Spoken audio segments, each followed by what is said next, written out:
Hoka hey, Alita Army. Welcome to the Alita live stream of May the 9th, 2025.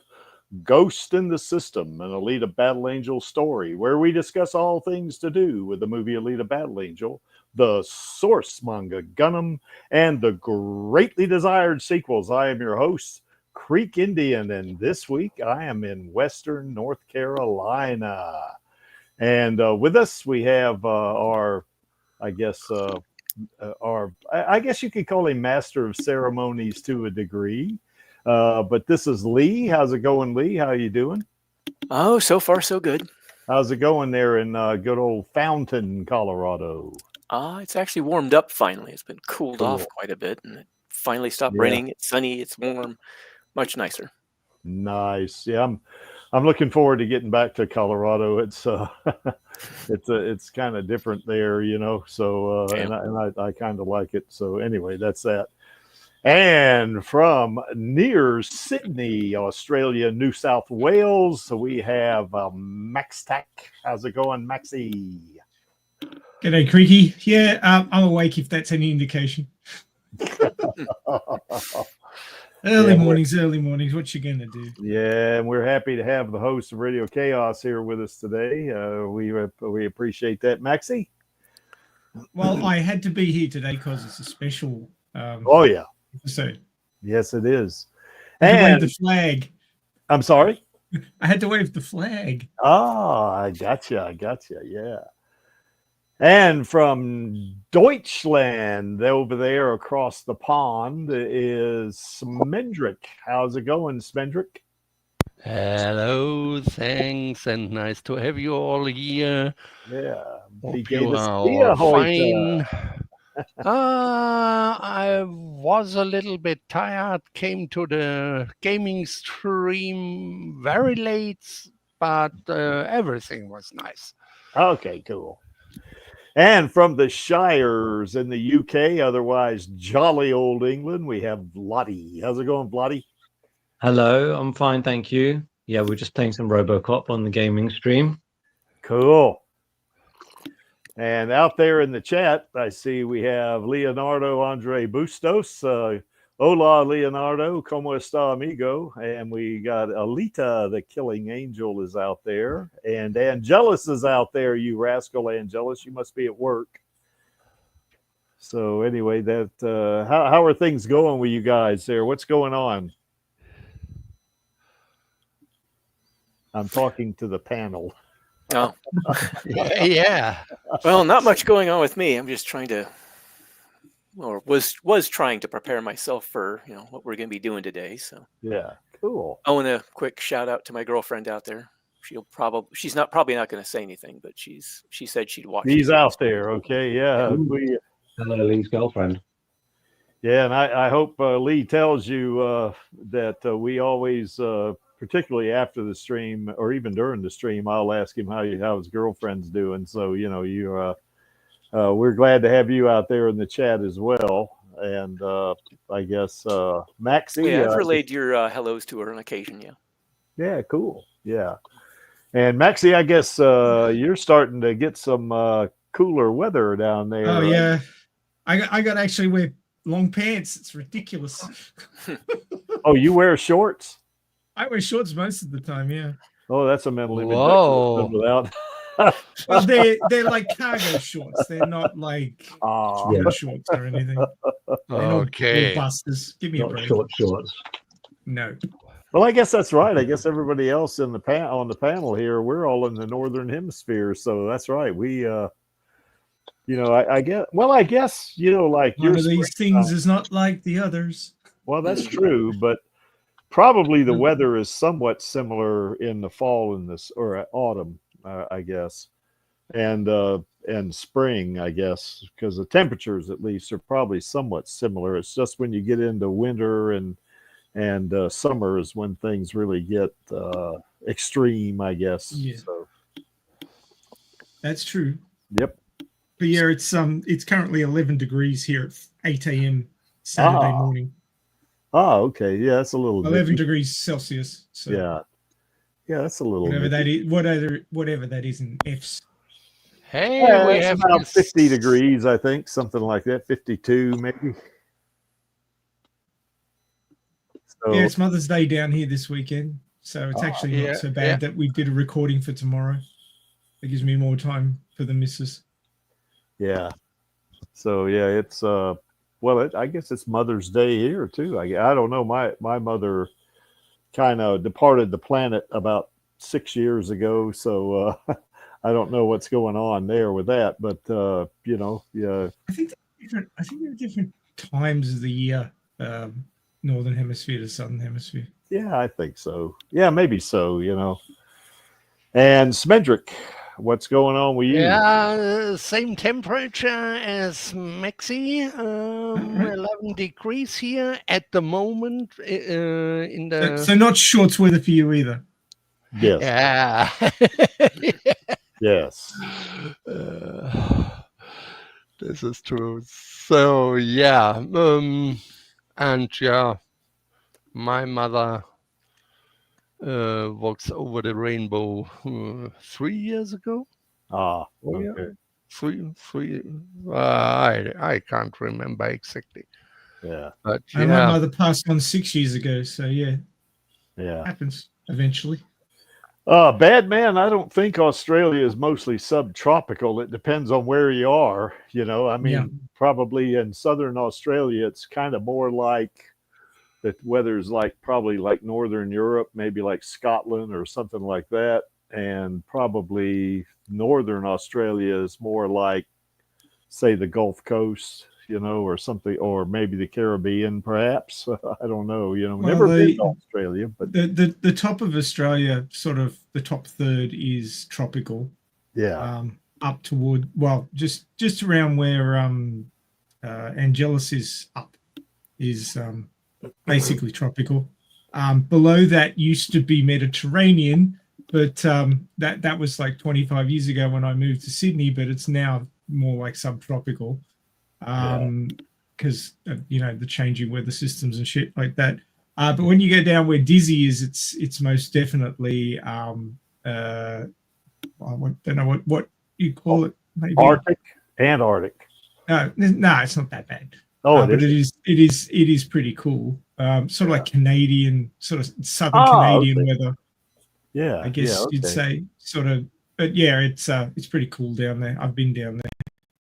Yeah, folks in the northern hemisphere, in case you're wondering, you had to wrap your head around this, but to go to the cooler climates down there, down under, you got to go south.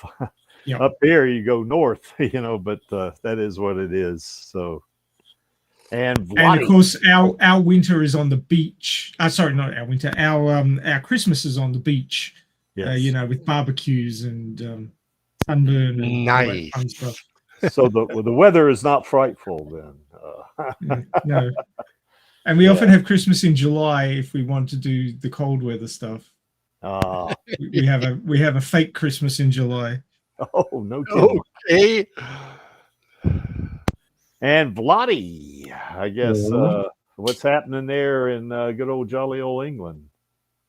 Nothing much. Just it's been a bit crap weather-wise the last week, but the sun's come out, but it's still windy. It's always windy. So every time a little cloud comes, you have to like put a jumper on, and every time it goes off, you're like sweating. So you take it off. It's like musical chairs with layers. Yeah. All right. Well, that's that. So I guess we may as well move on. Just want to remind everybody that we got the LA Fires fundraiser still going on. We haven't had any donations in the past couple of weeks, but we're still doing pretty well there. It's $1,377, and every bit of that money has already gone to the greater good. You know, even though GoFundMe still owes me, I forget how much it is, $99 or something like that, $95. I can't remember, but all of it is at the greater good. So, you know, we're going to keep this up there until we, you know, do another fundraiser of some kind. We haven't decided yet. We had a meeting on Monday, but we didn't discuss that. So, but if you can, you know, no amount's too small. You see the link under the image on your screen there. That link is also down in the description. Click on it. and you can donate whatever amount is, you can kind of do that as much as you can. It's as much as you can tolerate, or as much as you want, or whatever. And no amount is too small. And you can donate, and you can specify that to be anonymous.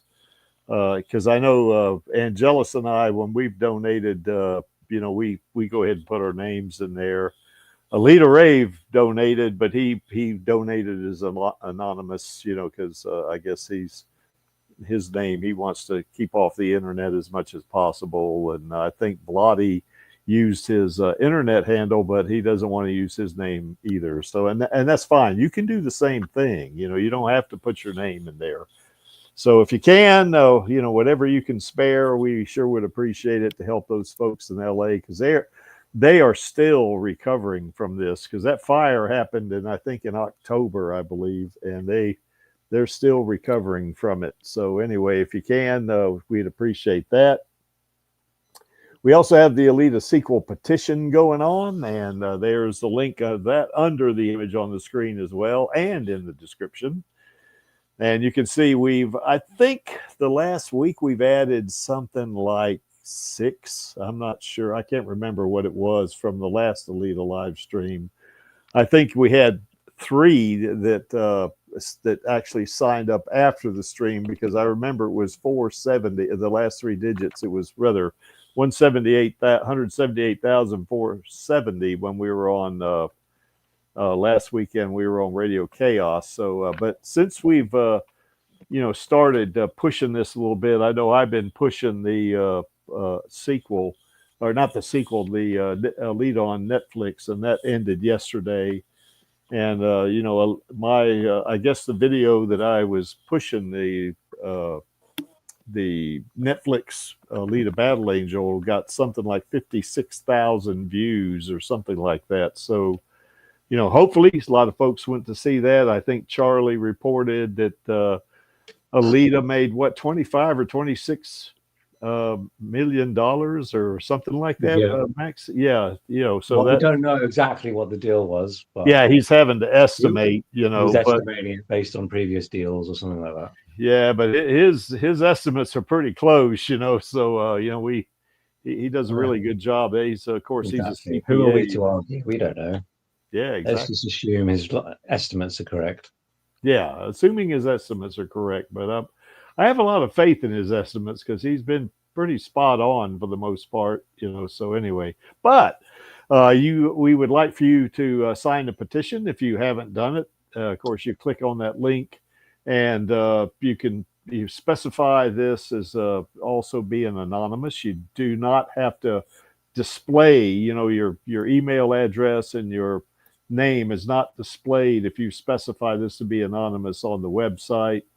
You can also donate to promote Alita Battle Angel 2 if you want. You don't have to, but if you want to, you can click on that, and it'll ask you for the money and stuff like that. And any amount of that would be okay too, but you don't have to do it if you can't spare it, or say maybe I've already given or something like that. That's fine. As long as you sign the petition, we're happy with that, because this is our way of reminding Disney that we want that sequel, damn it. And Disney, we expect it, so we definitely want the sequel for our girl and our queen, Rosa. We want them, both of that.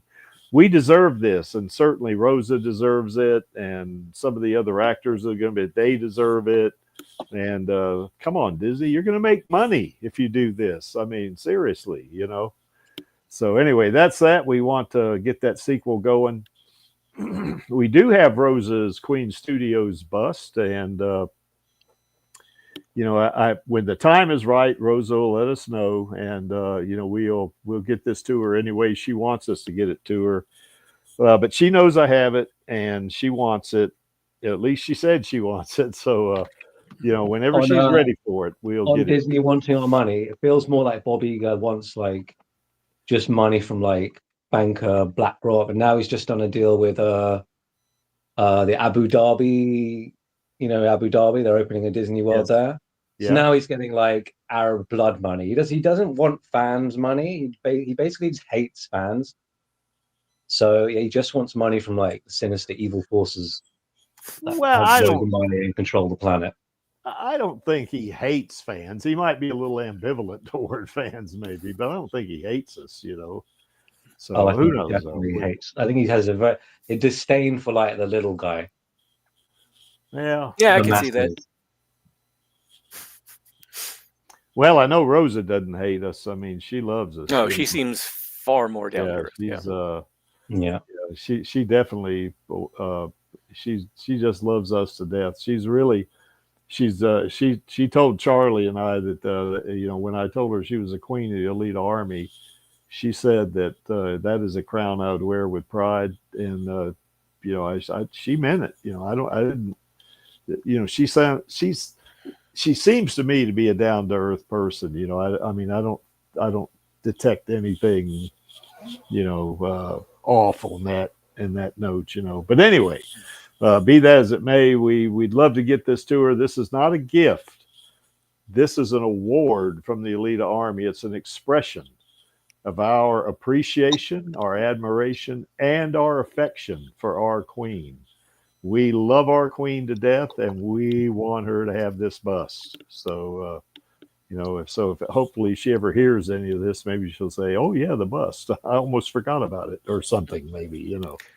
Well, wasn't her house one of the ones affected by that fire? No, well, Okay. I don't know if it was, or I don't think it was, because she just lost power. She didn't like it. Didn't. Oh, go okay. So I was about to say, if it was, that might be one of the reasons she doesn't want to deal with it right now, because she's got all that other stuff piled up. Yeah. Now her house wasn't that far away from it. I mean, yeah, she was safe. She was up a hill or something. yeah, that's right. And the fire was actually in Pacific Palisades, which she doesn't live there, but it's not too far from there. And she did, like Vladi said, she did have to evacuate. If you remember, there was that video that I guess somebody took that she said that I'm okay, my dog's okay, but we had to evacuate, or something like to that effect. I had a quick question. Yeah. It's probably one I should have asked before the stream started, but it only just now occurred to me. Okay. Am I just reading one chapter? We'll go as long as you want to go. We don't want to go 8 hours, but if you want to read a couple of chapters or whatever, and then we can get people interested in it that way. So whatever, we don't really have a set time limit here. Oh, all righty. Yeah, and of course, Maxie will tell you that we're not near as organized as Radio Chaos. So, we're just going to fly it by the seat of our pants is what we're going to do. So, okay then. All right. And we got the Alita Gaming Network going on, and as you heard, Smendrix and Vladi, where they were just in there. I guess y'all guys were playing RoboCop in the gaming channel, right? I think is what you were doing. Yeah. Shooting lots of bad guys in the face. Yeah. And throwing explosive propane tanks at them. That's it, yeah. Throwing propane tanks at people. Oh, yeah. Oh, that's right. Lee, you were in there too, weren't you, for a while? Yeah, briefly. I watched him play a little bit. It's one of the games I've been thinking about getting, but I don't really have room on my hard drive right now for it, nor really the money to spend at the moment. I know. I've had to buy a whole separate hard drive, so I'm sick of it constantly filling up. Just for games. Well, anyway, if you want, anybody can join this. Certainly, the only requirement is, of course, you got to have a Discord username, and you do have to enter your email address and come up with a password and stuff like that. But you do not have to use your email address as your, username. You can use any name you want. Certainly, Creek Indian is not my email address, and it's not my name either. But that's the same name I use on, on Discord. And all the live streams, we actually put the links there. I think Maxie, puts a link for the Radio Chaos live stream and the Gaming Network. Oh yeah. Chaos Nova also does this. When he does a stream, he doesn't do as many streams, I think, as we do, but he does do some. he will do some streams. I mean, he basically maybe every 2 to 3 weeks he'll do a stream or something like that. And he'll drop the link in there on that one. And the fanfic that Lee's going to be reading for us today, that's also in the fan fiction channel. As are a number of other fan fictions. As a bunch of others, yeah. Even the Creek's little, very brief fan fictions in there, and Maxie's is in there. Maxie, you got 2 fanfics in there, I think, don't you? Do I? Yeah, Maybe. Yeah, maybe you do. I don't know, because I know, Max, you've been after me to read that other one. I haven't read it yet. So we're going back to where we were 4 years ago when you were pestering me to read. So I'll have to start that one. Plus, I haven't read chapter 11 yet either. So, of your fanfic. So we'll have to get to that.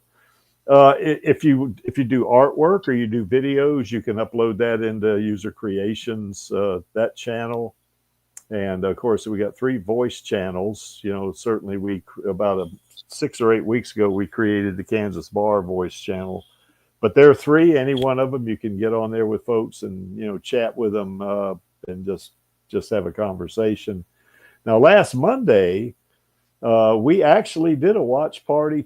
Finally, we did a watch party, and we watched Chariot, and that was extremely entertaining. I mean, I very enjoyed interesting film. Yeah, and it's extremely entertaining. Of course, our Queen did a great job, but it's got John Malkovich in it as well, and I can't remember the guy who. I can't remember the main guy. Thomas Mann. Oh, okay. So yeah, Thomas Mann. Yeah. So anyway, but they were all really good. It's a really good story. It's kind of I wouldn't call it science fiction, but it's like mystery, kind of David Lynch style thing. It's really like kind of a fantasy reality sort of thing. Yeah, and I sensed a little bit of a Tibetan philosophy in it as well, So that's reincarnation and things like that. and that kind of stuff, So fate. Really interesting movie, and I think I promised Smendrick that I would put a link for him to, get that link to me so I could, get it that way. Of course, I can watch it on Tubi. I mean, that's because it is on Tubi. But I think Smendrick, I'll try to do that after we get off the stream here today. So, but anyway, we have watch parties on the Gaming Network from time to time, and. We always have, and you don't have to wait for the Creek to do a watch party either. You can do your own watch party on here, because I think Blotty and Smendrick have done watch parties, and Panini Freak and Random Bomb have been on there, and some others. The only thing is you need a very good internet connection to start a stream. Yeah. To watch it, you can use any poor connection. Yeah. But to start a stream, to watch with us, or to show us, as a presenter, you need a very good connection.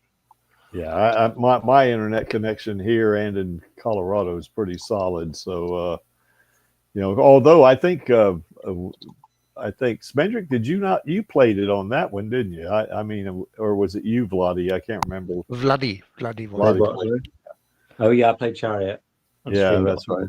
Yeah, I really liked that movie. It's really good. It's really cool. I hadn't rewatched it for a couple of years now. Yeah, I want to watch it again too. It is real good. So, and our Queen, just like she knocked it out of the park. She did really well in that thing. And that brings me to another question. Yeah. We sometimes have a little bit trouble with our scheduling. Why not decide to use cloud calendar, a cloud-based calendar, like Google Calendar? like Google was Goo- in earlier days. I don't know if they still have those calendars, those group calendars where everyone can see what the community plans for the next days, for the next week, whatever. Yeah, that wouldn't have helped us on this one because the creek had to keep changing the schedule because I kept getting caught up in other Yeah, stuff. you don't have to worry about that then any longer because the group calendar already shows the visitors or the viewers correct time zone and whatever. Yeah. Yeah, Um, that's not a bad idea, you know, that's for maybe sure. we should discuss it and then we could schedule our The next one. Yeah. our watch parties, our gamings, and whatever we plan to do in this community. So in other words, Smendrick, like if when you and Blotty are going to be playing, I guess RoboCop as an example, you'd put Yeah, in there Blotty and King yeah, Hager to be yeah, playing RoboCop Mhm. in the gaming channel at so and so yeah, time. Yeah, yeah. yeah, that's fine. Yeah, we can do that. Or any other community activities Yeah, like the meeting I missed yesterday. Yeah, yeah, because I didn't know it. Yeah, I'm not on other social media platforms than Blue Sky, and so you don't have to worry about that neither. You can uh, put your entry in the calendar, and everyone can watch it or can see it every time he's online. yeah. That's not a bad idea because I know I do put it in the watch party text, but if you're not logged into Discord, you don't see it, you know, until you get Yeah, on yeah. Discord. So That's the it's not a problem. bad idea, Spendrick. We'll discuss that at the Stammtisch, I guess. So Yeah, let's yeah, do it. Okay. yeah. Okay, so anyway, like I say, there's the link below our little Chibi Alita mascot there. That link is also down in the description. You click on it, you get the invite. It doesn't cost you a dime. It doesn't, or a shilling, or a whatever, a euro or whatever. It doesn't cost anything. It's free to get a Discord username, and we do not charge anything for you to join the Alita Gaming Network either. It's absolutely free. We have fun on this thing, and you know we just want more Alita Army types in there. We haven't had any kind of problems with maybe inappropriate content or anything like that. You know, Matu and I kind of watch that, but we just haven't had. We don't have much to do in that regard, you know, because the Alita Army's pretty respectful. You know, we've never seen anything, you know, inappropriate on the network. So anyway, if you can join that. We'd welcome you, and usually you'll get those little, one of those little, I guess, whatever those little critters are that get on there. Oh, critter! I'm sorry, that's Southern for creature. But anyway, you get those things that wave hi to you when you come on and stuff like that because people will welcome you onto the network and that sort of thing. So.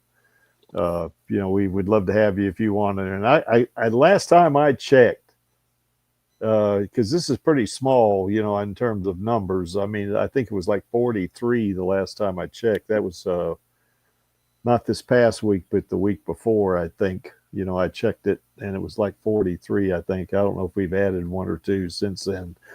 But we really not pushing this in terms of, you know, ads or any kind of promotional thing because I think the folks on there kind of enjoy it being small, you know, because it kind of gets you more availability and stuff like that. So, but anyway, join if you want, and we would love to have you. It's free, so you know it's you know, come on the network with us and have some fun with us. Okay, so I guess without further ado. before Lee starts reading this, Lee, give us a little bit of a background about what Ghosts in the System is all about. I mean, kind of set this up for us. Well, I got the idea for the story some months after watching the movie back in 2019. And it is a story about a military veteran suffering from mental health issues that are very similar to my own. And it is a story that deals with chronic depression, some suicide, and later chapters have some reference to sexual assault in case anybody needs to know about that. So they're forewarned. It has the sort of violence you might expect from the manga as well. So it's a bit violent in that regard. Trying to think what else I might need to include in that. There's definitely a loss of limbs. Yes. Yes, there is. Yeah, there is definitely some dismemberment in that. So that probably is another warning. And the MC is in his 50s, so it's not like young people wandering around. Yeah, he is. Yeah, he is. He's real young. It's more sort of mature outlook. So anyway, but just to let folks know, it's not all very dark. I mean, there's some humorous moments. Yeah, in I that thing. definitely tried to put some levity into it because, I mean, even in my life, suffering through some of the worst suicidal episodes I had to go through, I still managed to get, some bright points in there. Yeah. So I, with Jason, the main character, I tried to make sure that the story would be a little bit not quite as bad, a little brighter than some of the stuff I went through, because I knew readers weren't going to want to be weighed down by all that. Even so, it's still rather heavy. I know that Maxie, when he read it, he was not the biggest fan of the main character. Yeah, he's annoyed me a few times, but that's Yeah. okay. I mean, he's nowhere near the most annoying character I've read this week. Put it that way. There's a man called "Are You Happy? Are You Happy Now, Lemon?" Which Lemon's the main female character, or one of the main female characters, and she's the most despicable human that I've come across as a character in a long time. Utterly destroys this poor bloke at the start of the manga. Because she was apparently nervous or something. Yeah. Oh, yeah. I passed it on to you, didn't I, Lee? I don't know if you've had a chance to look at it yet. I read the first episode of it. Yeah. Oh man, she basically end of middle school, like middle school graduation. She goes, "Oh, I'm cheating on you." Like this is her childhood friend who she started dating, and she goes, "I've been cheating on you with 3 other guys." And that would be see ya. That would be me. I mean, formative years in middle school and first relationship. It's a relationship with somebody who you've known for many years, who's like your childhood friend, a very close friend, and you just destroy him. Yeah. And after getting the sorry, go ahead. No. Go. I was going to say, it's like after reading her side of the story in the first episode or first issue, it was kind of like, okay, maybe she's not quite as evil as I thought, but it's like, do you have a brain? Have you tried using it? Yeah. Well, she's going to one of the most prominent universities in Japan, so she's like not dumb, but maybe she just has no emotional intelligence a little whatsoever. Bit of sociopathy there, maybe a little bit of narcissism. I mean, definitely. It's like, he still remembers that. It's like, for fuck's sake. Well, I know I've read 25 chapters of Ghosts in the System and of Lee's fanfic, and I never had a negative impression of Jason. That's the character you see represented on the right there. Of course, it wouldn't be the one on the left because we know the one on the left. But he's not a bad man, definitely. Yeah, he's a good man. He's just struggles a lot. But what I've been enjoying about it a lot, for the most part, for me, is the relationship. Now, when I say relationship, it's this is not a sexual, There's no romance in this relationship, but Jason and Alita have become, as far as I've gotten into the story, they've become friends, and initially Jason, he had a very negative impression of Alita because all he saw was on the TV, or the Well, it wasn't television. just what he saw of her on the big screen with her, the violence of motorball and all, but it was also the environment he found himself in. Yes, that's right. And the kind of people that environment sort of, creates. Yeah. And of course, everybody here on our stream here has seen Alita Battle Angel. So you can see how somebody like Jason, who has some of these issues, what an effect it would have on him. But I think the fact that he and Alita have formed a friendship, that's a pretty, I think it's a pretty solid friendship, to the point where Jason is feeling more comfortable by some of the things he says to her and some of the stuff she does. He actually starts feeling comfortable enough around her that he starts getting a little snarky with her on occasion, which is not something he would do if he ever felt really intimidated by her. Yeah. I got up to that yesterday. It was so cool. I'm partway through chapter 15 now, so I'm getting there. I don't want to give too much away, but there's one scene in there where he's kind of doing that a little bit with Alita, and she throws that protein bar at him or whatever. Yep. So right in the side of the head. Yeah, boom. Yeah, I love that, So anyway, that's kind of where we are there, and of course, this is this involves time travel as well, because Jason, he's a 21st century guy. He's I guess a retired Air Force veteran, I guess, and U.S. Air Force. And we're spoiled. Yeah, you're right, Alita Killing Angel. We're spoiling, but we're not spoiling it too much because I think you'll enjoy it. But it does involve time travel, and that's how he gets up into Alita's world, right, Lee? Yeah, I mean that's revealed in the first chapter, so that's not exactly any kind of a spoiler or anything. Yeah. And the other stuff, I think they're fairly minor spoilers, really. The other stuff we've talked about. Yeah, it's So Alita, the Killing Angel, go ahead and read it, and we haven't spoiled it, And by the way, I'm gonna put this back in the chat. If you want to go read along with Lee, or you want to maybe click on that link and maybe save it, as one of your favorites. That way you can go back and read it. It's well worth it. I'm enjoying reading the story a lot. Like say, I've read 25 chapters of it, and it's okay. Didn't Alita time travel as well, just into the future? Yeah, I think that's true, isn't it? Yeah, except she didn't really skip anything. She just kind of was in a stasis, sort of going through the time stream, being carried along with it. Yeah, that's Jason kind of gets short-circuited a few centuries. They get a little snarky with each other because, like, she thought she was the oldest one there at 300, and then he's like, "Yeah, well, I'm nearly 600, so shut up." Yeah. And then Alita's like, Yeah. Okay, so anything else, Lee? Or you want to go ahead and start? I was just going to add that it's a bit of a slow burn, so be prepared for that.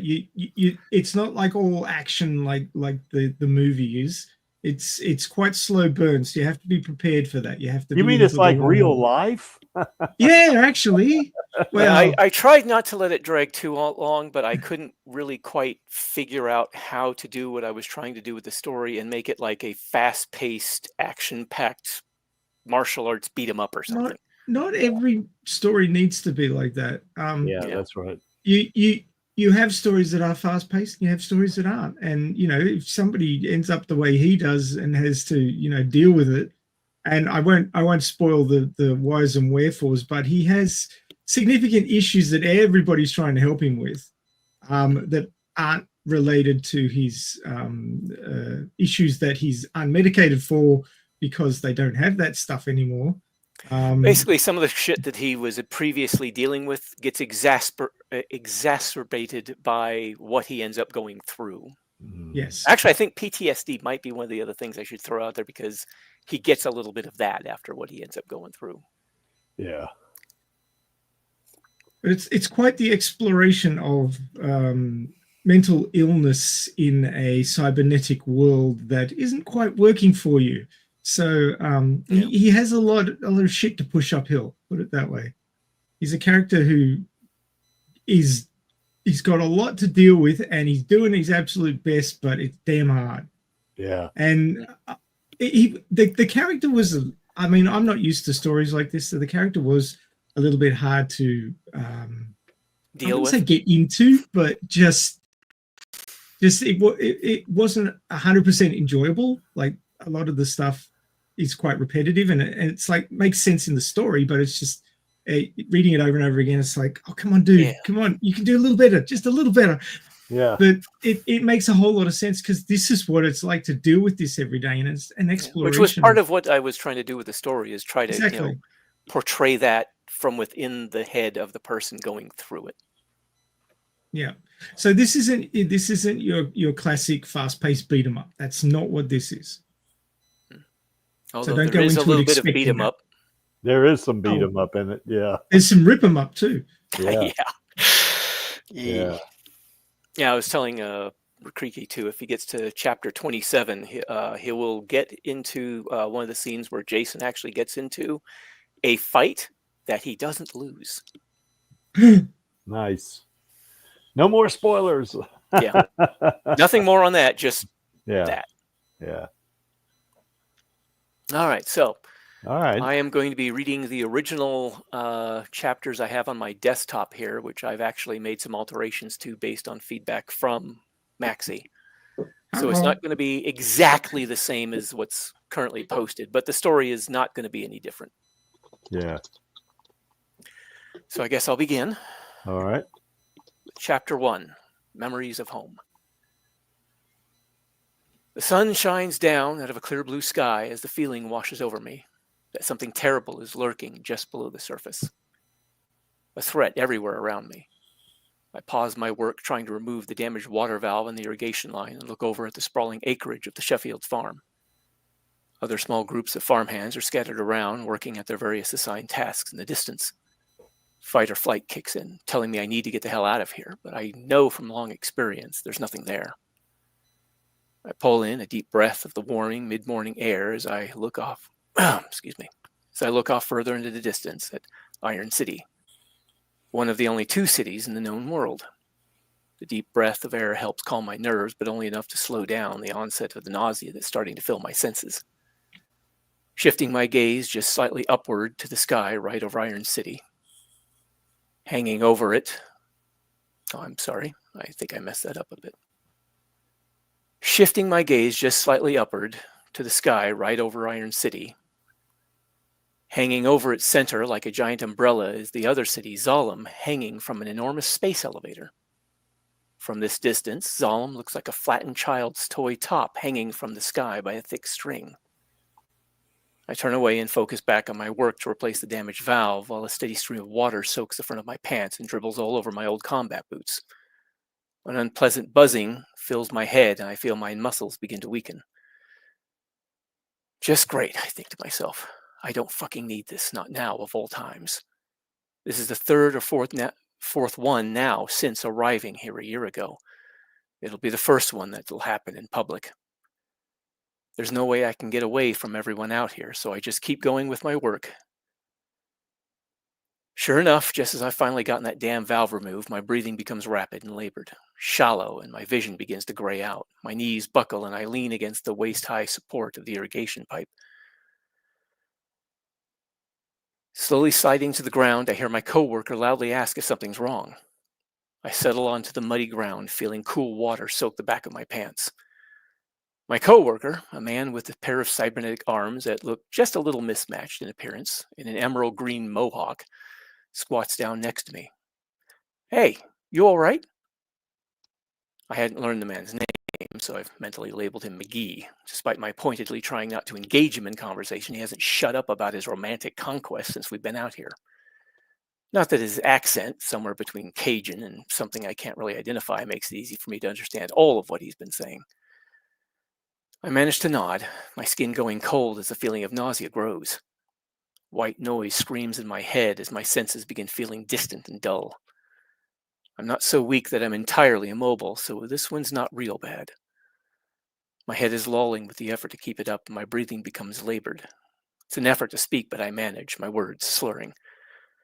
Must have eaten something that didn't agree with me. A lie to cover up a weakness that might cost me my only source of income. Natira and one of the other farmhands appear near me, both looking concerned. Natira's chestnut complexion is shadowed by the broad-brimmed gray hat that shades her similarly colored eyes from the sun. A woman in her mid-30s, who I've known for a few months now, she's one of the few people I'm sure I can trust. But the other two? I've heard at least one story of someone collapsing from the midday heat, only to have a few of the other workers nearby take advantage of the opportunity to make off with some of that person's things. Henry has made it clear that even though they need the workers, anyone caught doing something like that on this farm will be looking for work elsewhere. Natira leans in close, her concern clearly visible even through the gray haze clouding my vision. Jason, are you all right? When I don't immediately respond, she stands up. I'll go get help. I slowly put up a hand and manage to push out the slurred words. That's all right. I just need to sit down for a bit. I let my hand drop, unable to keep it up. The world is spinning furiously. Hesitantly, Natira kneels back down. Are you sure? You don't look so good. She turns to McGee. What happened? McGee shrugs, ducking his head. I don't know. 1 second we're working and everything seems fine. The next he starts sliding to the ground. At about that time, a fourth person arrives carrying a bottle of water. Natira takes it and helps me drink. It doesn't help much, but it's welcome. After a few moments, my vision clears and the nausea passes. The world stops spinning and I breathe an audible sigh of relief as strength returns to my limbs. Well, I say with a touch of false cheer, I think I've had about enough of that. I begin climbing to my feet. Natira and McGee each grab hold of an arm and help me up. There's a bit more fussing over me, but I managed to deflect it. It wasn't anything serious. See? I'm fine now. Once they see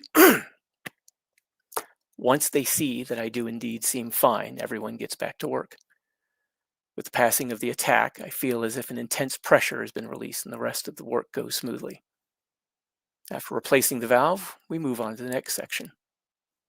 My attitude towards McGee shifts.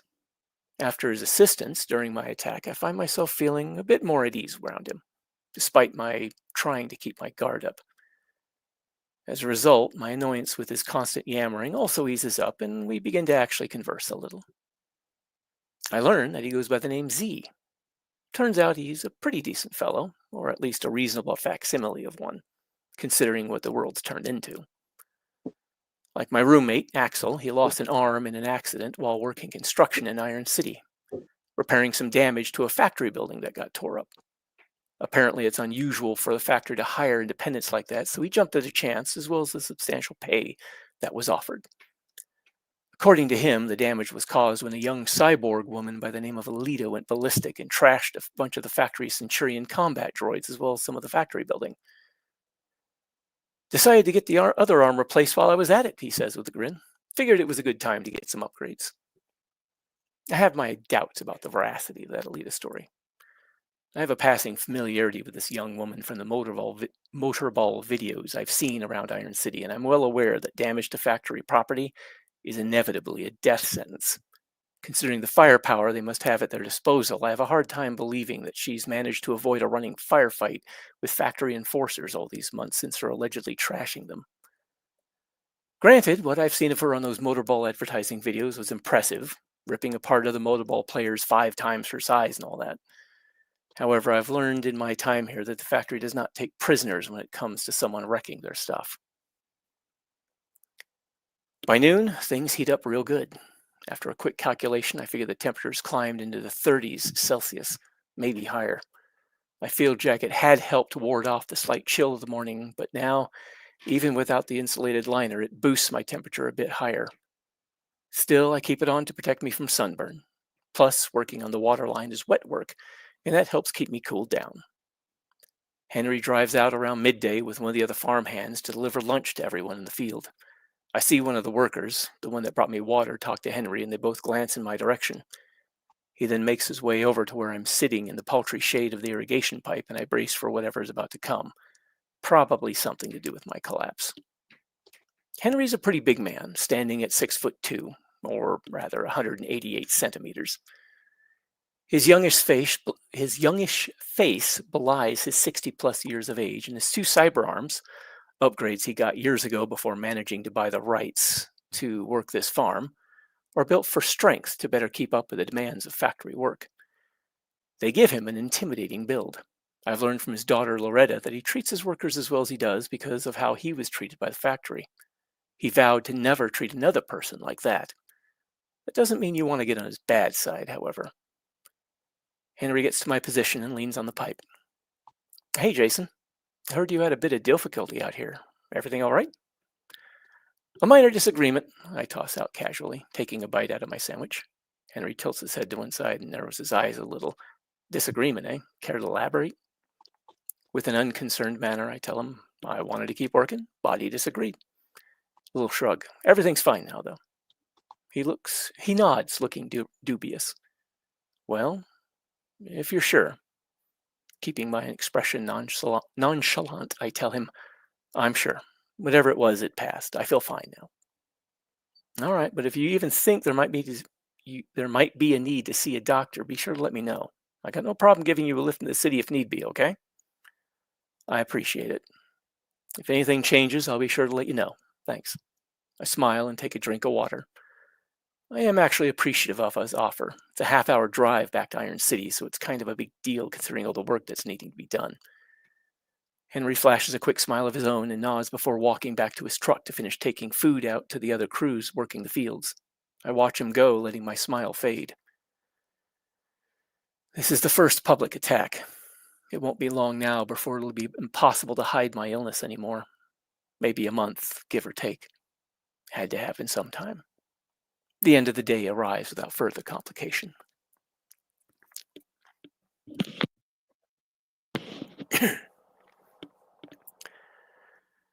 During dinner that evening, Natira sits down with me after I find myself a seat in the little dining hall. She expresses more concern over my well-being, and I reassure her all's well. Despite my attempting to deflect it, she has lately begun expressing a bit more than a friendly interest in me, for reasons that are beyond my comprehension. As the two of us eat, we talk for a bit when Loretta shows up. She greets Natira, she slides into a seat and turns to me, her wavy blonde ponytail swinging like a pendulum behind her. Hey, Jason. I can't help but smile as I return her greeting. Hey there, kiddo. Just barely into her 20s, she's been a considerable help to her father in running the farm. You doing okay? She asks me as she surreptitiously grabs a slice of fruit off my plate. I raise an eyebrow at her theft and say, I'm doing fine. Your dad asked me about that too. As have a few other people. I glance meaningfully at Natira. Okay, Loretta replies, smiling impishly as she nibbles on the slice of fruit. Just wanted to be sure. I quietly chuckle. Or maybe you just wanted to snack on my dinner. She shifts her features into a comically offended look. Or maybe I really am worried about you. And really hungry. With the speed of a striking snake, she grabs another fruit slice. I chuckle a bit more loudly. Knowing she probably hasn't eaten yet with all the work she and her father have to keep up on, I push my plate toward her slightly. It's okay, you can have some. Nah, I'm fine, she says. She takes a larger bite from the fruit. I actually got the chance to eat earlier. She turns to Natira and asks her, oh, by the way, how are things going with the family? Natira smiles brightly, pausing her eating to answer. They're all doing good. The money I've been sending has really helped out. Here's hoping things start to turn around finally. Natira's been sending half her pay back to her family in Iron City. They live in one of the rougher neighborhoods and been trying to get the savings together to move to a better area. Loretta and I share well wishes for Natira's family. Then the two of them chat for a bit while I quietly listen and eat, perfectly happy to just relax while they talk. Natira inhales sharply, looking like she remembered something important. Oh, did you hear about Alita's new team? She looks at both Loretta and me. I just shrug disinterestedly and keep eating. Loretta's face lights up. What? She got a team already? Her expression is one of excitement, but her voice carries a note of disappointment. How did I not hear about this? When did this happen? Natira just shrugs. With how busy everything's been, I only found out about it a few days ago.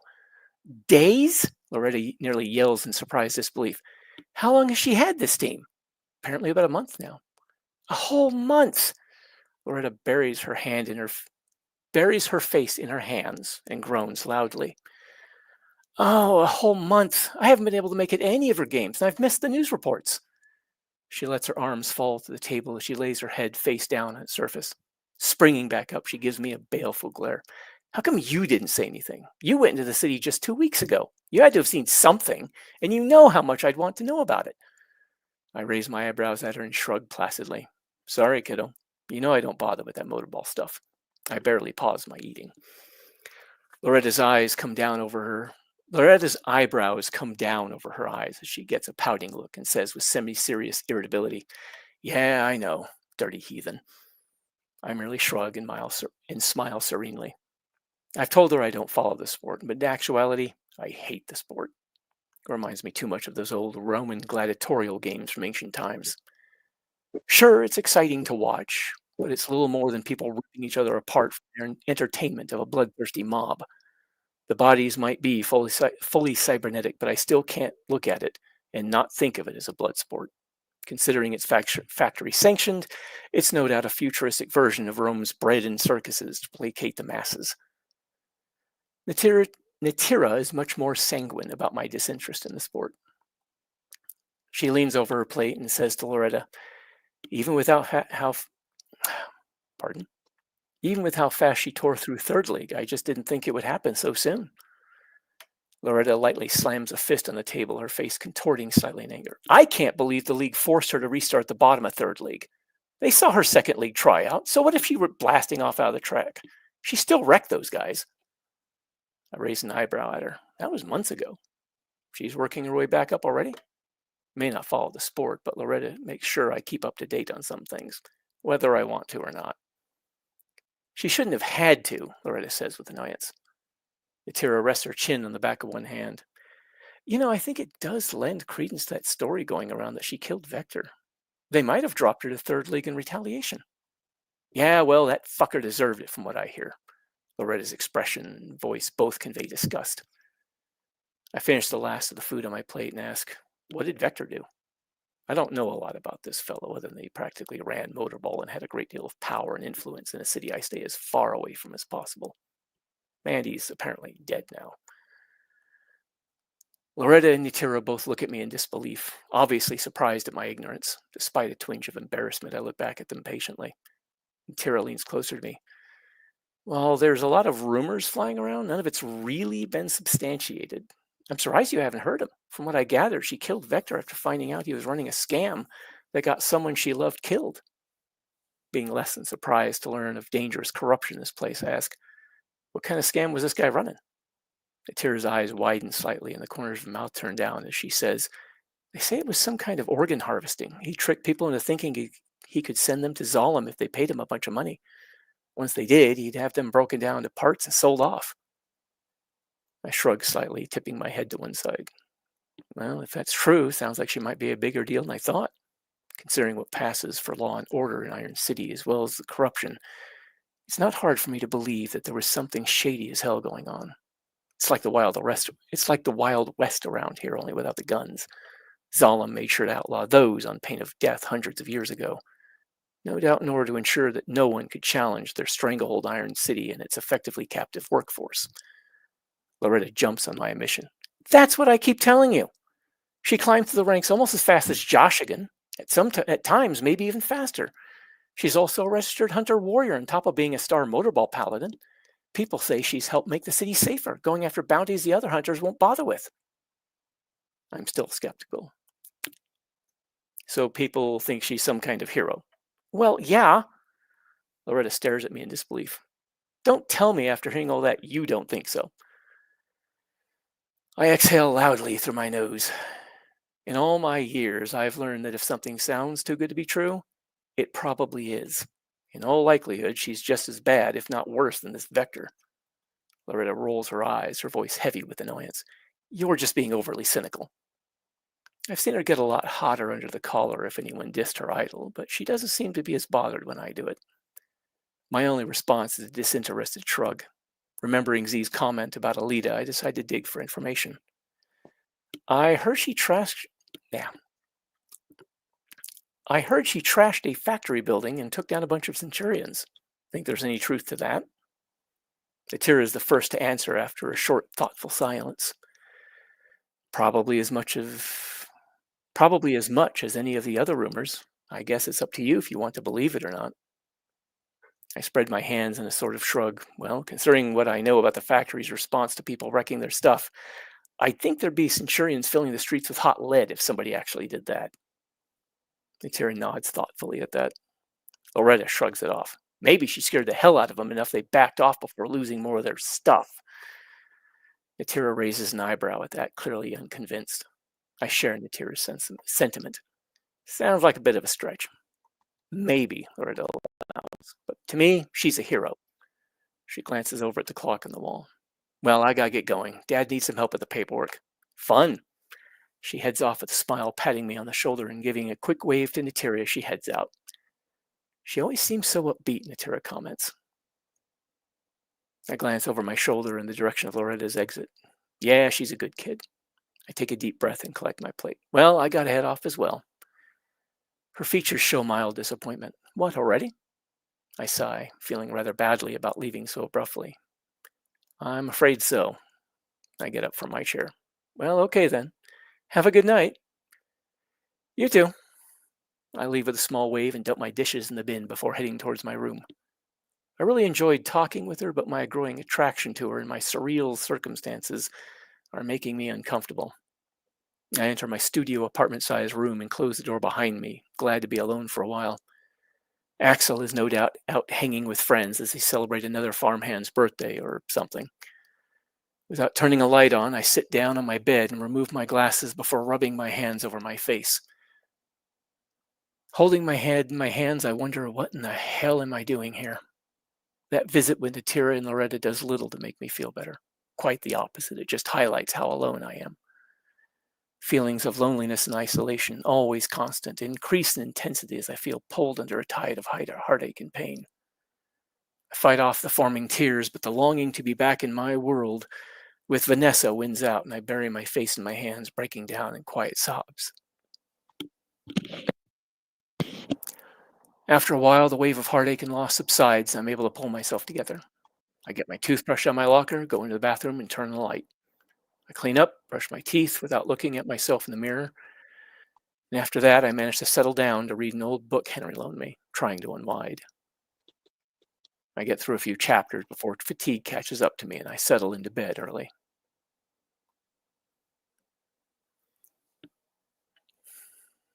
I'm in my... pardon me, I need a drink.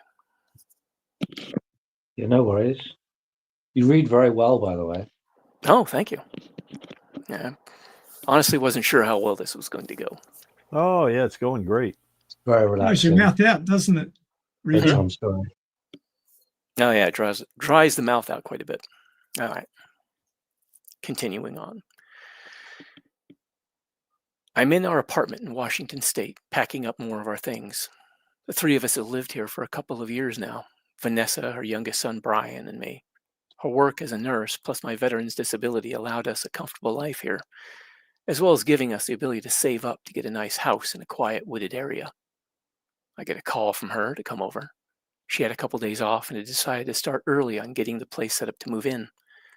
That, and she wanted us to have a little time to adjust to ourselves in the new place. So I let Brian know what's going on, and he assures me he'll keep an eye on things.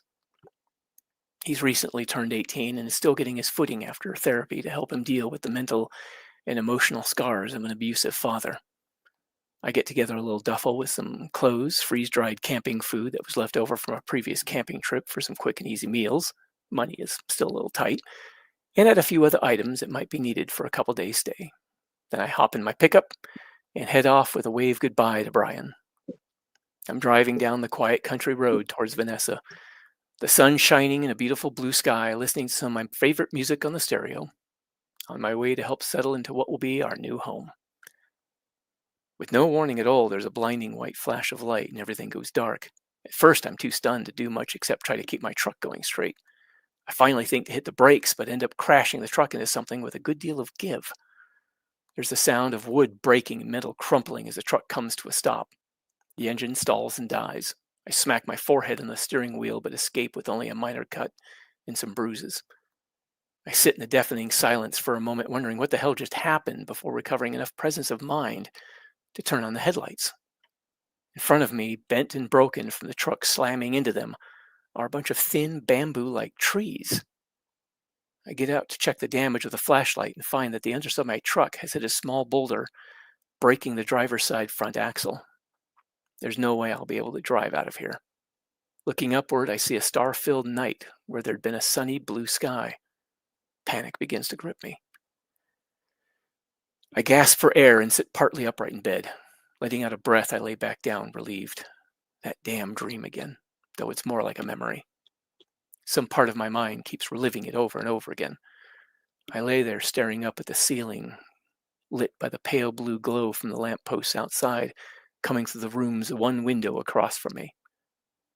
Homesickness sweeps over me unexpectedly. I haven't felt it in several months, but I guess today's different. 1 year anniversary, I mused to myself. 365 days since the incident. An entire year that I've been working on Henry's farm. To this day, I have no idea what it was or how it happened. I've been looking for a way home ever since. I've just about given up hope of ever finding one. I've just about given up hope, period. When I'd first stumbled onto this place, I was in dire need of food and shelter. Henry was in dire need of workers he could count on. Seems he'd ended up with a few that were worse troublemakers than he'd counted on. One of them tried to force himself on his daughter Loretta. That had been the last straw. Regardless of how dire the financial straits of the farm were, Henry ran off the whole lot of troublemakers. Being the farthest flung of the little farms on the outskirts of Zolom's tightly controlled territory, his was the first one I ran into as I followed the road I'd encountered after leaving the jungle behind. One corner of my mouth turns up in a faint smile as I remember my first run-in with Henry. Me standing on the road, wondering if I should head up into the farm's main driveway to ask for desperately needed work. Suddenly seeing a trio of haggard and roughed-up looking guys, one of whom had been previously severely beaten. Right behind them, carrying a shovel in each powerful cybernetic hand, was Henry. One of the shovels had a bent blade, like he'd tried to chop through something that didn't give. He was red in the face and furious looking. I watched as he ran those three off, then just stood there like an idiot. Henry watched them head off down the road for a bit, huffing and puffing. He abruptly turned and pointed one of those shovels at me, still red in the face. "You!" he'd called out. I remember thinking, oh shit, I'm next. I could only stand there staring at this cyborg on the other side of the road as the next thought that hit me was, is this guy a fucking cyborg? I was stunned. I couldn't believe what I was seeing. He was like something out of a Hollywood movie.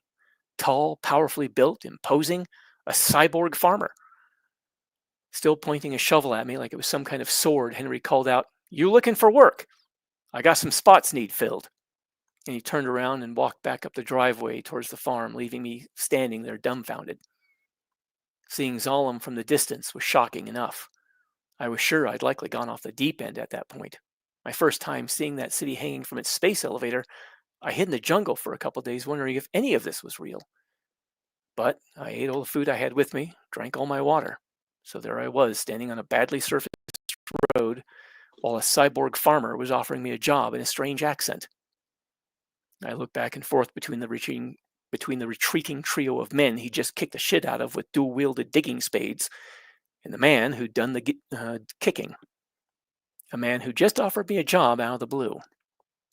Feeling a great deal of trepidation, I had followed Henry up the driveway. Turned out to be the best decision I made. Didn't take long to find out he was one of the nicest people you could meet, especially around here. He hired me on the spot, no questions asked, probationary, of course. I've actually been pretty happy with how things turned out, as has Henry.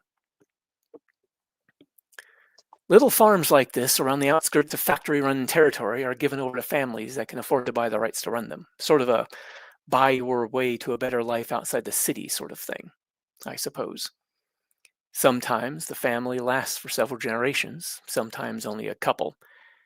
Then financial hardships often set in and the factory forecloses on the land, kicking the family and the employees off it before putting it up for sale yet again.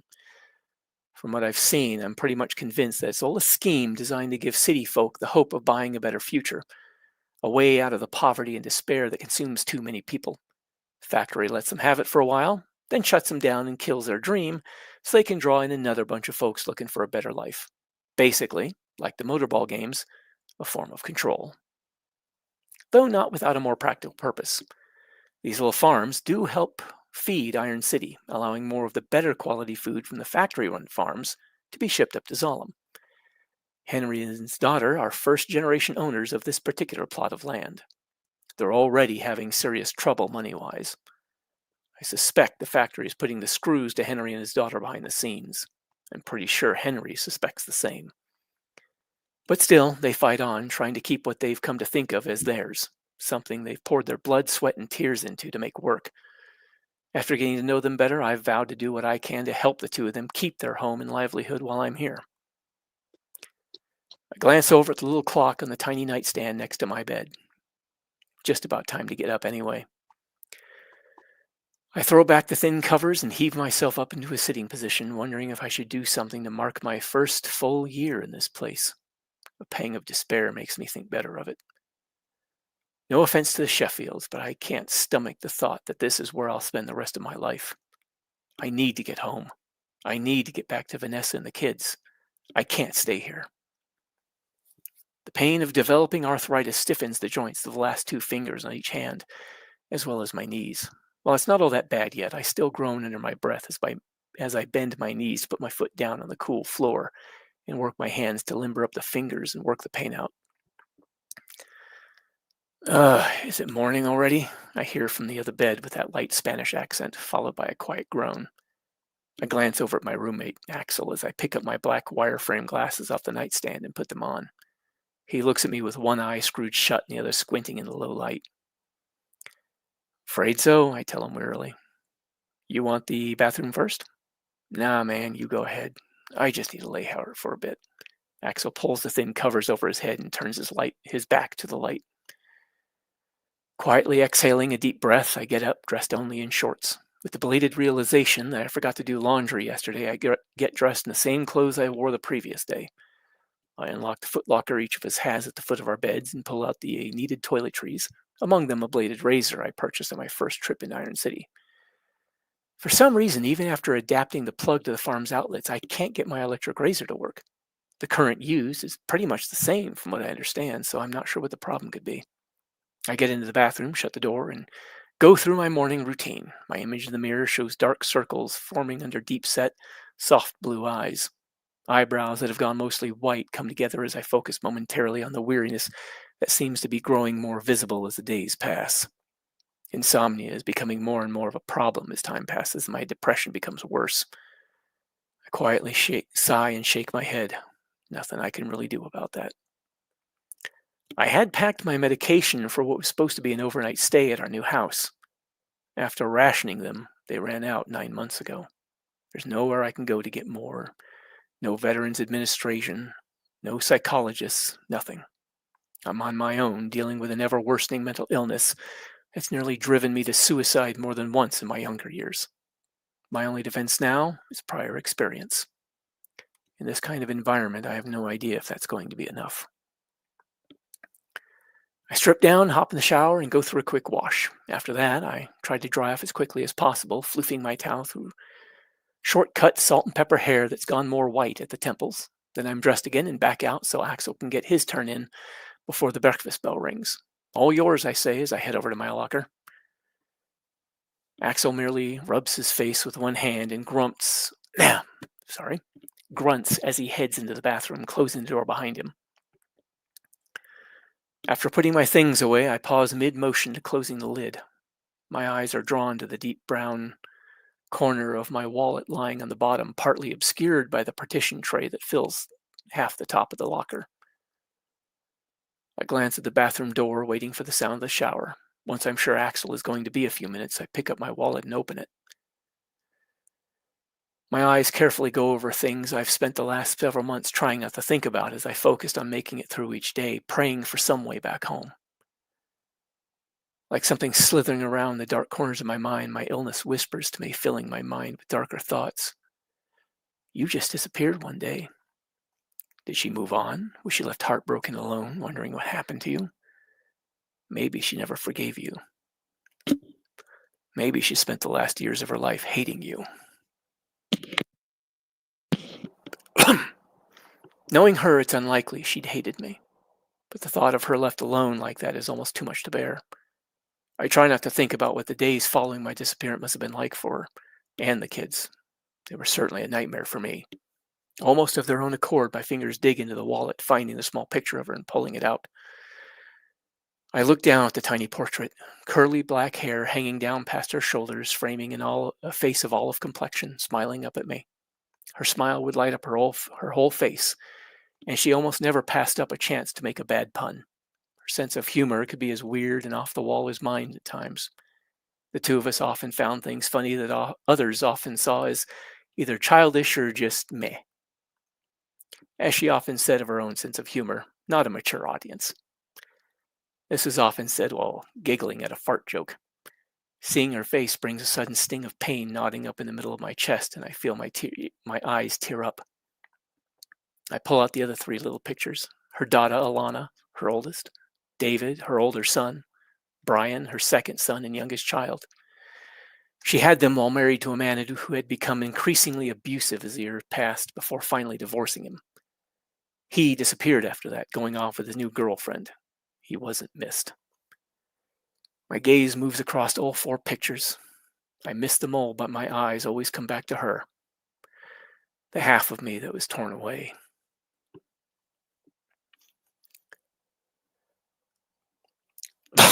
Excuse me. I hear the shower shut off and quickly regain my composure, wiping away the tears and tossing the wallet back into the footlocker before shutting and securing it. I finish getting my boots on as Axel comes out of the bathroom. I glance out the window and see the first rays of sunlight peeking over the horizon. Breakfast will be called soon. I look over at Axel, water still dripping from his dark skin as he puts his shirt on, all blurry-eyed. I notice his right arm, a streamlined cybernetic with unusual designs painted across much of its surface, has a fancy new decal on the bicep. Once a while ago, he told me that his original arm had been lost in an accident at one of the larger factory farms. He decided to look for a safer work environment after that, even if the pay was worse. I take it you had a good time last night? I ask, putting on a moderately cheerful tone. Oh yeah, he says, sounding much more alert. It was pretty good. You should have come. Might have had some fun yourself, he says in a slightly teasing tone. If it weren't for the help I've given the people around here, I'd probably be considered somehow elitist or something for not hanging out much with the others. Maybe next time. I'm not big on all that social stuff. I shrug slightly as I stand up. Axel sits down on his bed and starts putting his boots on. He squints up at me. Well, there were one or two ladies there asked about you. He smiles at that before turning his attention more fully to his laces.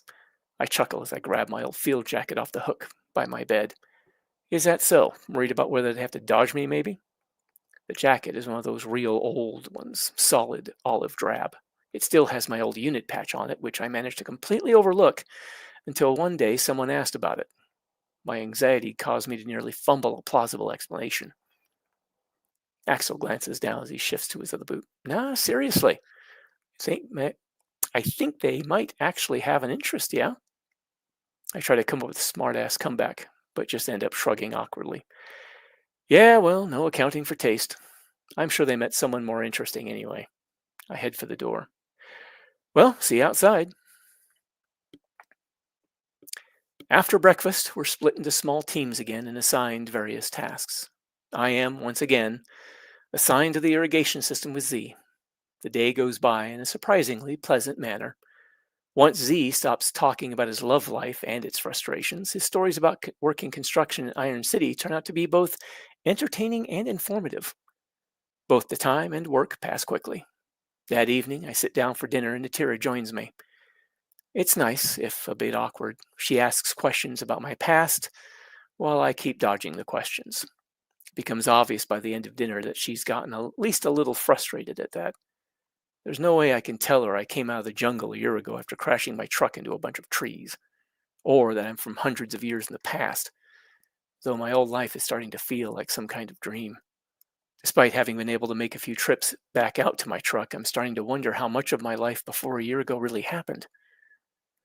We part ways with a pleasant good night as I decide to turn in early. Natira's friendly smile stays with me until sleep finally catches up. End chapter 1. So, Very cool. yeah, That's good. thanks. It's been a while since I read that. Yeah. So, how about chat? Anybody care to hear the second chapter? Or? Oh yeah. Have a good drink before you. Yeah, I'm going to grab me a glass of water real quick. Hold on. The mouth goes terribly dry when you read out loud for that long. Remind me where this is posted again. It's posted in two places. One is fanfiction.net and the other one is Archive of Our Own. And what's it called again? Ghost. The link is Ghost in in the that System? in the public chat there, Bloody. Oh, is it? Okay. Ghost put in it- the System. Yeah. Okay, yeah, I see it. Private chat as well.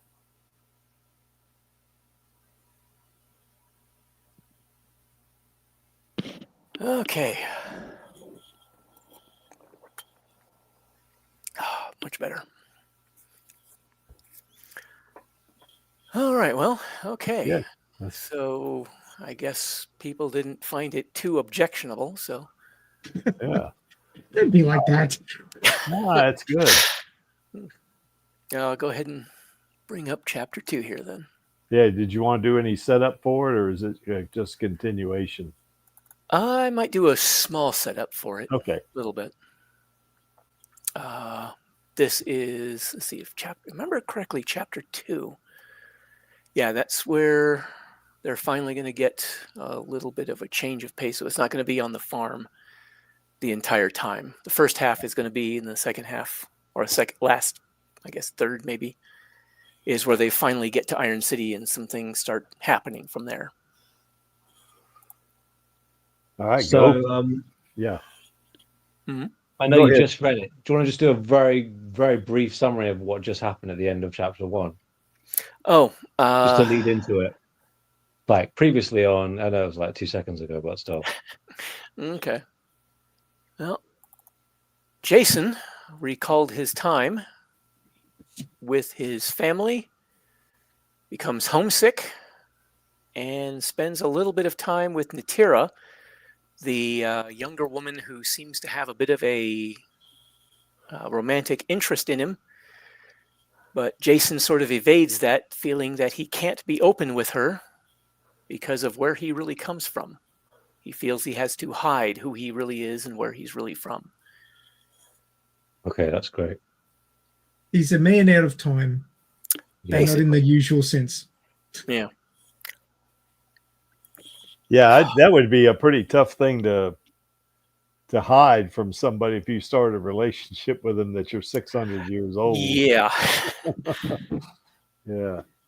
Not to mention, Jason also is well aware that he doesn't know a lot of stuff about the world he's in. He's still learning, so he doesn't want to sort of stumble across something that he's really ignorant about, which could sort of out him, as it were, or cause problems that he would have to lie about.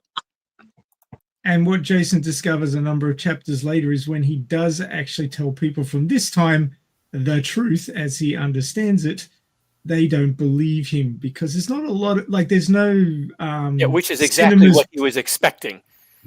but there's no cinemas playing sci-fi movies where people get out of their brains and their everyday and think about strange possibilities of time travel and things like this. It's just unheard of. So you sort of slap that on somebody, they go, what? Well, that's the thing. Even if there are, I'm pretty sure that there are, because if you remember in the manga, Kiyomi is a bit of a sci-fi nerd. At least from what I remember, I think she'd been involved in some sci-fi stories that she had liked or something like that, I think. But yeah, but she's out of the norm. Like, it's not a common thing. There's not like libraries to go to. There's no cinemas running, sci-fi Alita movies. yeah, yeah. Well, that's one but movie. yeah, I was gonna say, though, even if they're any of the sequels that happened back in the 21st century. oh yeah, that's right. But I was going to say, even if there were such things, I mean, would you really, if you were in Jason's position, would you really trust people to not think you were crazy? If you said, yeah, I'm from 600 years in the past. Okay, we have a nice white jacket over here and a nice room for you to rest in. Yeah. Yeah. And that's pretty much the treatment he gets when he doesn't tell anybody. Well, fortunately, he ends up with some people who, while they look at him odd, they don't necessarily just write him off as a complete nut job. Yeah. So he But gets they still off want the easy of proof. it. Yes, which he does try to provide. Okay, so we'll continue on with Chapter 2, Iron City.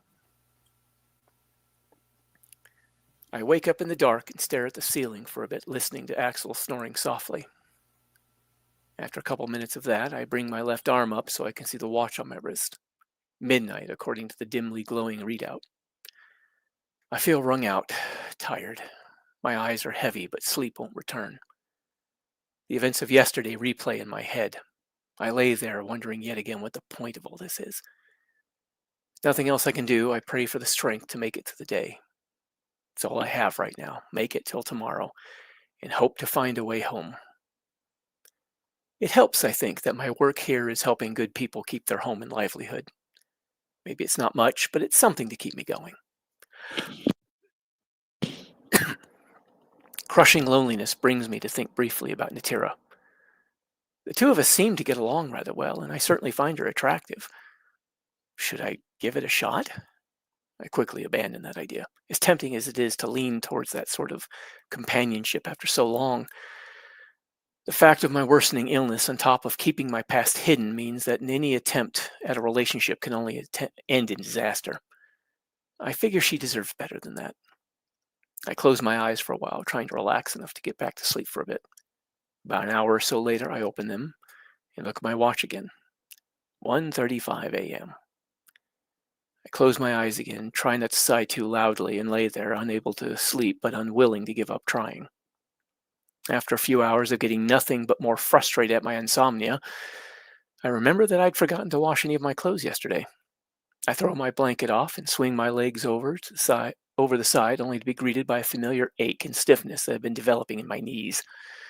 With a quiet groan of pain, I slowly lower my feet to the floor, letting my knees bend. As with my fingers, I work the knees and they limber up as the pain fades. Sit there for a moment, with the only sound being the quiet snoring from the next bed over. I'm gripped by a sudden panic, my pulse accelerating. Although everyone here is human, I suddenly feel like I'm on an alien world. This feeling would hit me with more frequency during the earlier months. The familiarity of some things is enough to make it feel like a place I know, but then my mind would suddenly focus on all the strange and unfamiliar. It's like the familiarity is a curtain hiding all the strangeness, keeping it just out of view, and in moments like this, my mind draws that curtain aside to reveal a world in which I am the alien. At this moment, this feeling is stronger. I sit there trying not to stare at Axel, barely visible in the next bed. I can make out his cybernetic arm by the light of the lampposts outside. The idea of it isn't repellent. It's actually really incredible that I'm in a future in which cybernetics become so commonplace that almost half the people I run into around here have some form of advanced prosthetic. Was once kind of exciting as well as frightening. There's even those who've had their entire organic body, save for the brain and a small part of the spinal cord, replaced with cybernetics. Those motorball players being the most visible example. They got one powerful body for the games and another lesser body for everyday life. These days, though, they're a mark of how alien this world is to me. Sometimes it's an effort to remind myself that this is Earth, almost 600 years from when I was born. I gently shake my head side to side to clear it and get dressed. Then I carefully grab up the full laundry basket under my bed and quietly head outside, closing the door behind me as quietly as I can.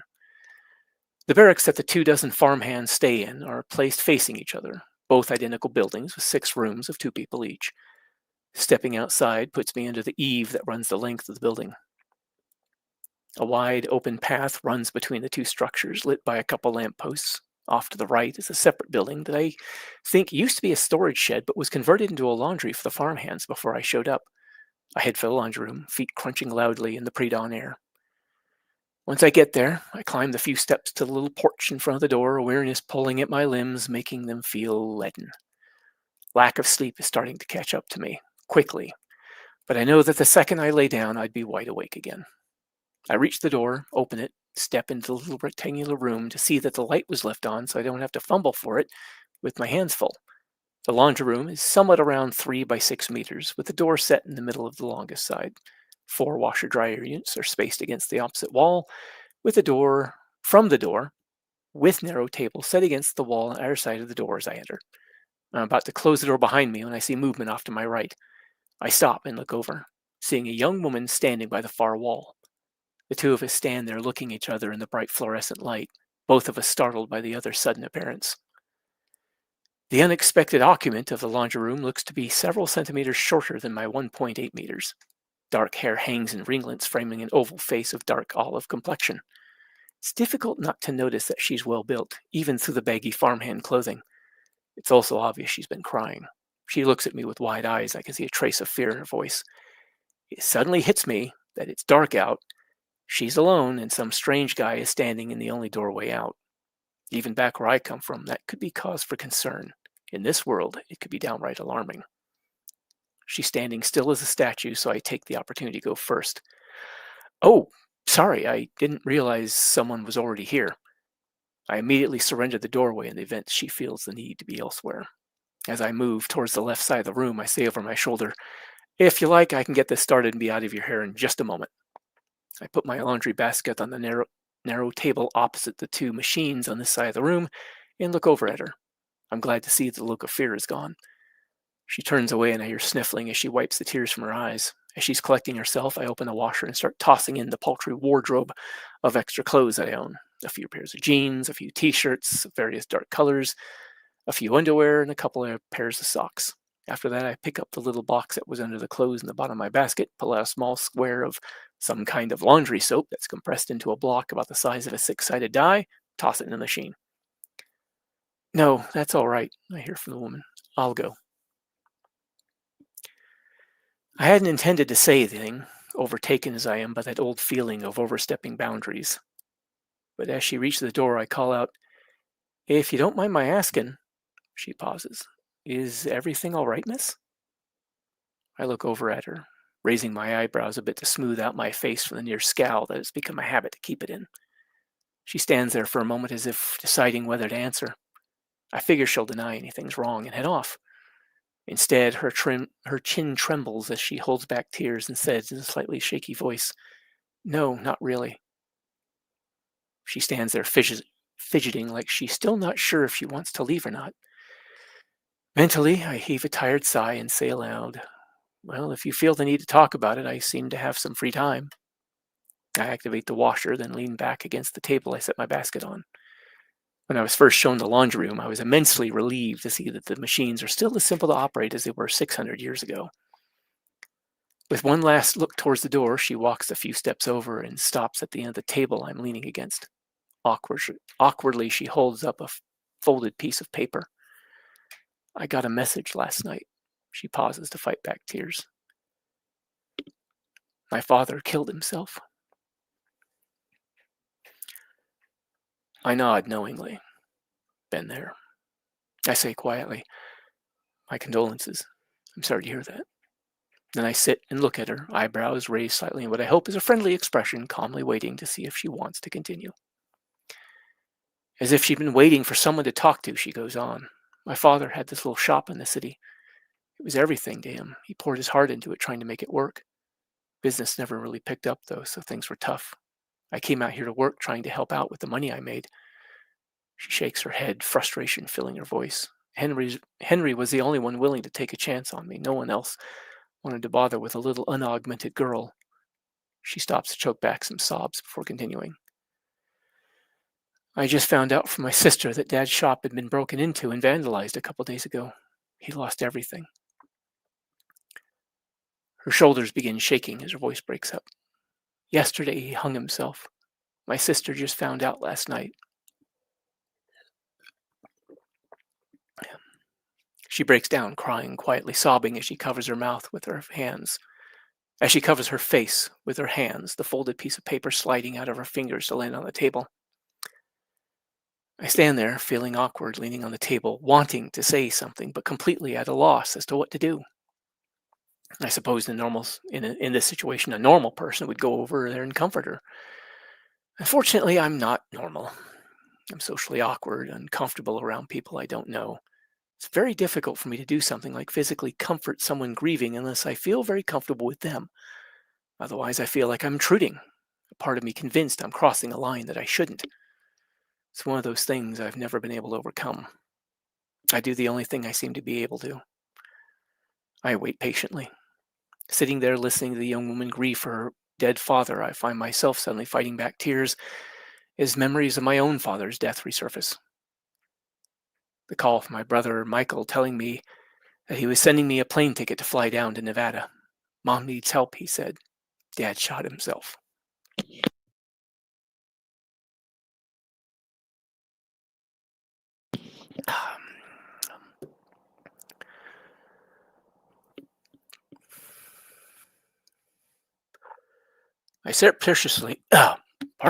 I surreptitiously wipe a tear from my eye, but I'm not quick enough.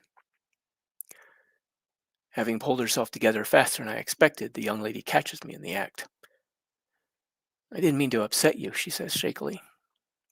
I probably shouldn't have told you all this. I don't know what I was thinking. I wave dismissively. Don't worry about it. I was just, well, I've also lost family. I look over at her. You didn't do anything wrong. Oh, she says quietly. With awkward hesitancy, she adds, my condolences. With a small nod, I give her a sincere thanks. Wiping her tears away with a small cloth, she says suddenly, I'm Alma, by the way. She looks up at me. Nice to meet you. She trails off, giving me an opening to introduce myself. Jason, nice to meet you too. I smile and nod to her. I find myself feeling a little less awkward. I've seen you around, just didn't ever run into you before. I shrug dismissively. I'm a little embarrassed to say that I can't recall seeing you around, but then I'm not always that observant. It's strange how my anxiety and depression sometimes seem to lift in moments like this, even if only temporarily. After a moment's silence, broken only by the washing machine, Alma looks up at me as she retrieves a piece of paper. If you don't mind my asking, who was it? Takes me a second to realize she's asking about who I lost. I take a deep breath before answering, surprised to find that I need to steady myself even after all these years. My father. He also committed suicide some years ago. Waited till Mom was out shopping, then shot himself. Immediately after I say those words, I can almost hear the brakes squealing as everything comes to a sudden halt. My weariness vanishes as a sudden fear over what I let slip hits me. Alma looks up at me, her brows knitted in confusion. He what? She asks softly. Did I really just say that? I think to myself in sudden alarm. A cold pit forming in my stomach. To someone living in a place where guns are outlawed on penalty of death? Really? Did you say he shot himself? She asks in an unsure voice. How did that happen? I freeze. Well, fuck. Too late to take that one back, isn't it? Moron. I think furiously, trying to find some way to talk my way out of this slip-up. Panic threatens to take hold as my anxiety spikes. My heart is racing. With what I hope sounds sufficiently casual, I tell her, somehow he got his hands on a gun. I shrug. Never found out how, never found out exactly why either. I look over at her as calmly as I can. It was confiscated, of course. Inwardly, I'm cursing my stupidity, my anger at myself, and your panic at my mistake, clearing away the weariness of my depression and lack of sleep for the moment. All I can do is pray she believes me. I've never asked how common it might be for someone to get their hands on a gun, so I have no idea how badly I may have just screwed up. Oh, pardon. Oh, she takes a deep breath. Well, I'm sorry to hear that. I nod politely while silently berating myself. This time, keep your mouth shut, idiot. Alma glances back towards the door. Well, it's getting towards sunrise. I better head off and get ready. I nod to her. All right. Take care. As she reaches the door, she stops and turns back, almost shyly, smiling at me. Thanks for listening. Then she's gone out the door. I sit there for a moment, thinking about what just happened. On the one hand, I'm glad I was able to help out someone who surely seemed to need it. On the other, my chest tightens as a lump forms in my throat. That whole episode is just another reminder that there's no one here I can really talk to, no one I can really trust. I sigh wearily. I have no idea what to do about that gun comment. My jaw clenches and my teeth grind as anger at myself flares up for letting my guard down like that. A stupid, stupid mistake. I take my glasses off and rub at my eyes. All the ways this can come back to bite me in the ass running through my head. All the ways in which this can get so much worse. Then again, maybe it's not that big a deal. Maybe it's not all that unheard of for people to get a hold of a gun of some sort. I could put my glasses back on and just stand there staring at the opposite wall, feeling worn out, angry, and alone until I hear the washer finish up. I check my watch. 5:35. I can toss my clothes in the dryer for a little bit before setting them out to dry on my bed in the daytime heat. So I toss them into the machine for 15 minutes, which gets them mostly done, then pile them into the basket. I head back to my room feeling more tired and drained than before. There's now a trace of fear shadowing me. A part of me is certain this can only explode into a big mess. I enter to find Axel just getting up. He pauses on his trip to the bathroom to let me past. Couldn't sleep again? I shrug at him. Nope. Figured I'd get my laundry out of the way. Well, he yawns sleepily. Appreciate you not waking me. No problem, I say after him as he shuts the bathroom door. I take care of my clothes and, having showered last night before going to bed, I figure I'll head to the dining hall early. Instead, my eye is drawn to my footlocker.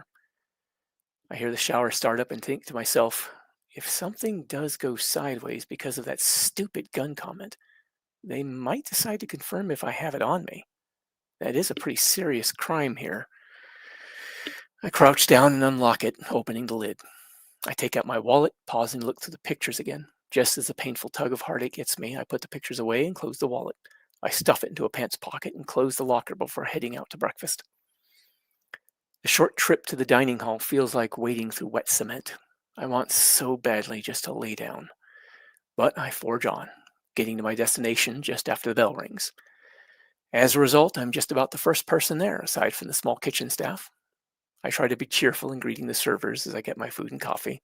Then I find a spot out of the way near a far wall to eat. Around 6:30 is when shift starts, so I got some time to enjoy my food. As I'm about halfway through my meal, Loretta shows up at my table with her own breakfast. She meets me with a tired grin and sits down. I glance meaningfully at her food. Oh, not going to hijack mine this time? Nope, she responds brightly. I figure a man your age needs his nutrition. How thoughtful of you, I say dryly. With a rather girly shrug, she comes back. I thought so. She takes a quick bite of her food, then leans over conspiratorially and stage whispers, especially since you and I get to muck out the hog pen today. She flashes an exaggerated smile at me.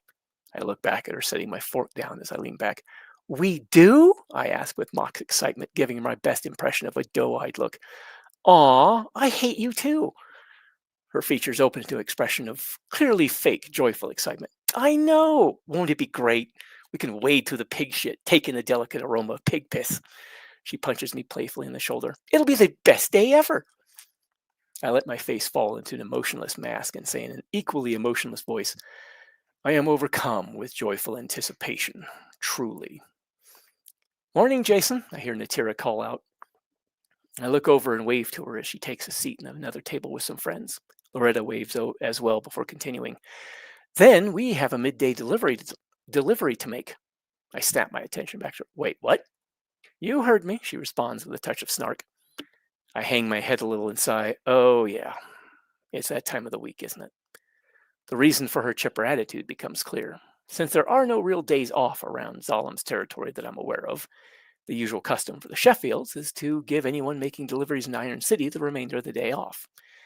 It usually only takes a few hours to complete delivery, which gives the people making the trip an opportunity to spend some leisure time in the city before making their way back later that evening. Yep, and this time Dad decided it'll just be you and me. Just the two of us. Why? Anxiety twists into a knot of fear in the pit of my stomach. With so much work to be done, Dad wants everyone else here so we can try to catch up on some of it. I sit there for a moment, stunned. A few months after first arriving, I went into Iron City to help make a delivery to the local businesses. The guard stopped us at the gate and asked the driver some questions. Then they had one of those huge tank-like Centurions scan the cargo area before clearing us. Seeing those guards made me wonder if there was some kind of identification requirement. If so, I realized I could be in big trouble. It was especially nerve-wracking after finding out that the penalty for a number of crimes is simply death. At that point, I was too spooked to ask any questions about whether or not I was considered legal, lest someone turn me in for some kind of reward. It was my second trip in that really cinched it for me. It was about 4 months ago, sometime after that woman Alita started showing up in the motorball circuit. We pulled up and the guards demanded identification from the driver and passenger up front. Me and the guy in back with me weren't bothered. Fortunately, I decided at that point that my lack of identification was indeed a problem. I only went in one other time, and that was a couple weeks ago. I made sure to sit in the back with one of the other farmhands, and sure enough, we didn't get asked. I'm thinking furiously, panic starting to coil around my chest. I can't bring myself to tell Loretta or Henry about this. I like them and even trust them to an extent. But I really don't know how far that trust can go, and I'm just not willing to test it, especially if I can stay in the back as we go through the gate and have the guards not bother me. I put on my best neutral expression as I raise my head. Well, fine. Guess it's just you and me, kid. Loretta grins at me. Looks like it. And try not to look so worried. It'll be fun. We finish breakfast and head out to deal with the pig pens. There aren't a lot of them, but with only Loretta, me, and a couple others, it takes a few hours to finish. During the cleaning, while it's just me and Loretta, I try to broach the subject of my lack of papers, as it were. I fail miserably, and we end up off on some other tangent. With Loretta, that tangent is invariably Motorball and her idol, Alita. Yes, I say somewhat impatiently. You've told me all about how she was supposed to have started at Second League. Many, many, many times. I refrain from rolling my eyes at her. I'm just saying, it's so unfair that they dropped her into Third League and made her fight her way back up like that.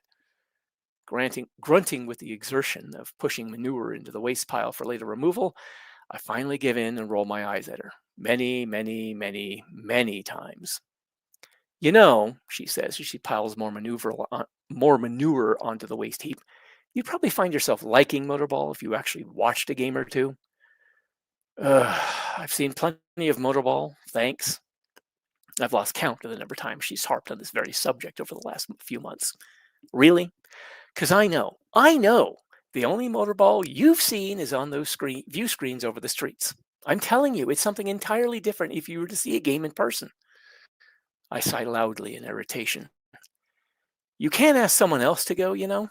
Why are you trying so hard all of a sudden to convince me to go to a game with you? Well, her pause sends up a red flag, but I can't quite put my finger on what it's pointing to.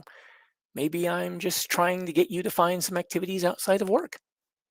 She halts her shoveling to look directly at me. You could really do with a little more fun, you know. I likewise stop long enough to turn and look at her. I'm plenty capable of having fun should I desire to do so. Now, can we get back to shoveling this enormous pile of shit? Fine. Yeah. Quick drink.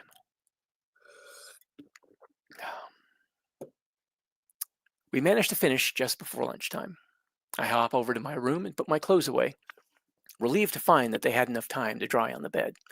Then Loretta and I grab a quick bite to eat and start loading up the produce, as well as a few slaughtered pigs bound for a butcher's shop. By this time, my breathing is becoming a bit labored. The lack of sleep is clouding my thinking and dulling my perception. I start to forget simple things. Compound that with what my depression is doing to me, and it starts to become a bit frustrating for Loretta as well as myself. The truck is finally loaded up and we're ready to go. Henry comes over to see us off. "All right," he says as he hands a clipboard to his daughter. "Here's the customers. The only new one is that butcher shop there." He points to an address on the form held by the clipboard. Mainly to me, he says, "Make sure you get the payments. A couple of them try to stiff us a few times. Enjoy some R&R when you're done, and make sure," he points a dull steel finger at me, "you bring her back to me in one piece." "I will safeguard Loretta with my life," I say with a slight bow. Henry looks slightly taken aback for a second. "Oh, I was talking about my truck, but yeah, bring my daughter back too if you can." "Oh, I love you too, Dad." Loretta punches him hard in the ribs, making him grunt lightly from the impact. With a big grin, Henry gathers his daughter up in a big one-armed bear hug and kisses the top of her head. "You know I'm kidding." With a bit more seriousness, he says to me, "You two have fun, but be careful." I look him square in the eyes. "Oh, I have every intention of staying out of trouble and coming back as quickly as possible." After a quick exchange of goodbyes, Loretta and I load ourselves into the truck and head out onto the main road toward the city.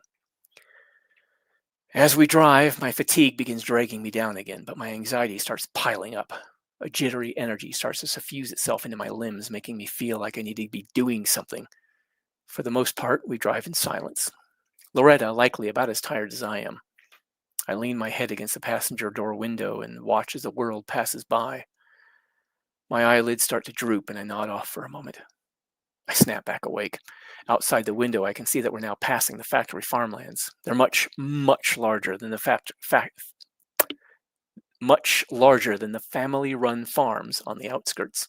Huge machines work the expansive fields. Up ahead, I can make out the towering wall of high-pressure water that encircles Iron City. Anything trying to get through there would get shredded by the incredibly powerful jets of water. If that didn't get them, the massive voltages they charged the water with would probably finish off whatever tried to pass through. Pardon. The gates themselves aren't any less defended. I've only ever seen the one we're heading for, but I think it's safe to assume the other gates are the same. Festooned with weapon turrets of varying sizes and types on each side of the gate as well as above it. As we drive closer, my tired brain finally realizes that, at the very least, I shouldn't be in the front seat when we reach that gate. I'm starting to feel a jittery, sick feeling in the pit of my stomach. I turn to Loretta. "I'm going to lay down in the back for a bit if that's all right." "Sure, that's fine." Her own features look tired, but she still retains that upbeat energy she always seems to have. I give a weary nod and climb into the back of the cab to lay down on the passenger seat. I get down low to try and keep out of sight without looking like I'm trying to keep out of sight. I end up nodding off almost as soon as I settle in, only to be later awakened by the truck slowing down as we pull up to the gate. She brings us to a stop and I hear a man's voice outside the driver's side. "ID and delivery orders?" She hands the requested items to the window. The mechanical voice of the war machine outside loudly announces, "Initiating scan. Remain where you are." A bearded man with bushy hair peers in through the passenger side window. He looks right at me and I do my best impression of someone who's really bored, really tired, and really uninteresting. I guess it works because he moves his gaze around the rest of the cabin and disappears from sight.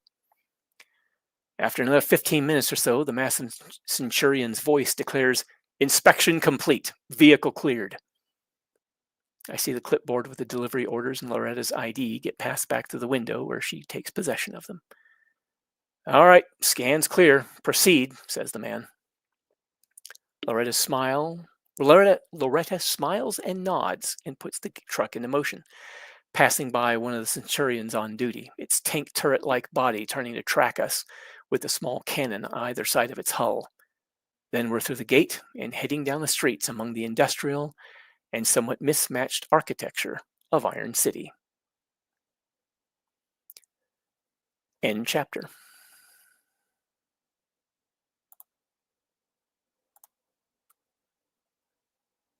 All right, then. Heading for the old fateful encounter, as you would Yes. expect. As Jason told Henry, I intend to avoid all trouble and come right back. In chapter 3, Famous last words, as I Yes. said while you were reading it. Yeah, that's right. Yeah, I was about to say. Yeah, I was about to comment foreshadowing. Yeah, much. Yeah, it'll be fine. Nothing will happen. Yeah, what could possibly go wrong? Yes. Well, the third and fourth chapter is really where things start. You get Yeah. settled into the story. Yeah, I had miscalculated. I thought the second chapter was, but I forgot that it was the third chapter. Yeah. So anyway, I guess my question would be, and I'll ask this in the chat. Lee, how would you feel about reading chapters 3 and 4 next week? I'd be fine with that. Okay. But yeah, I actually would recommend reading one more chapter. All right. Just because it gets to that pivotal moment and it ends the chapter. So it's kind of like cliffhanger. And I have no problem with that. Okay. Well, is the chat okay with that? I mean, I'm not sure.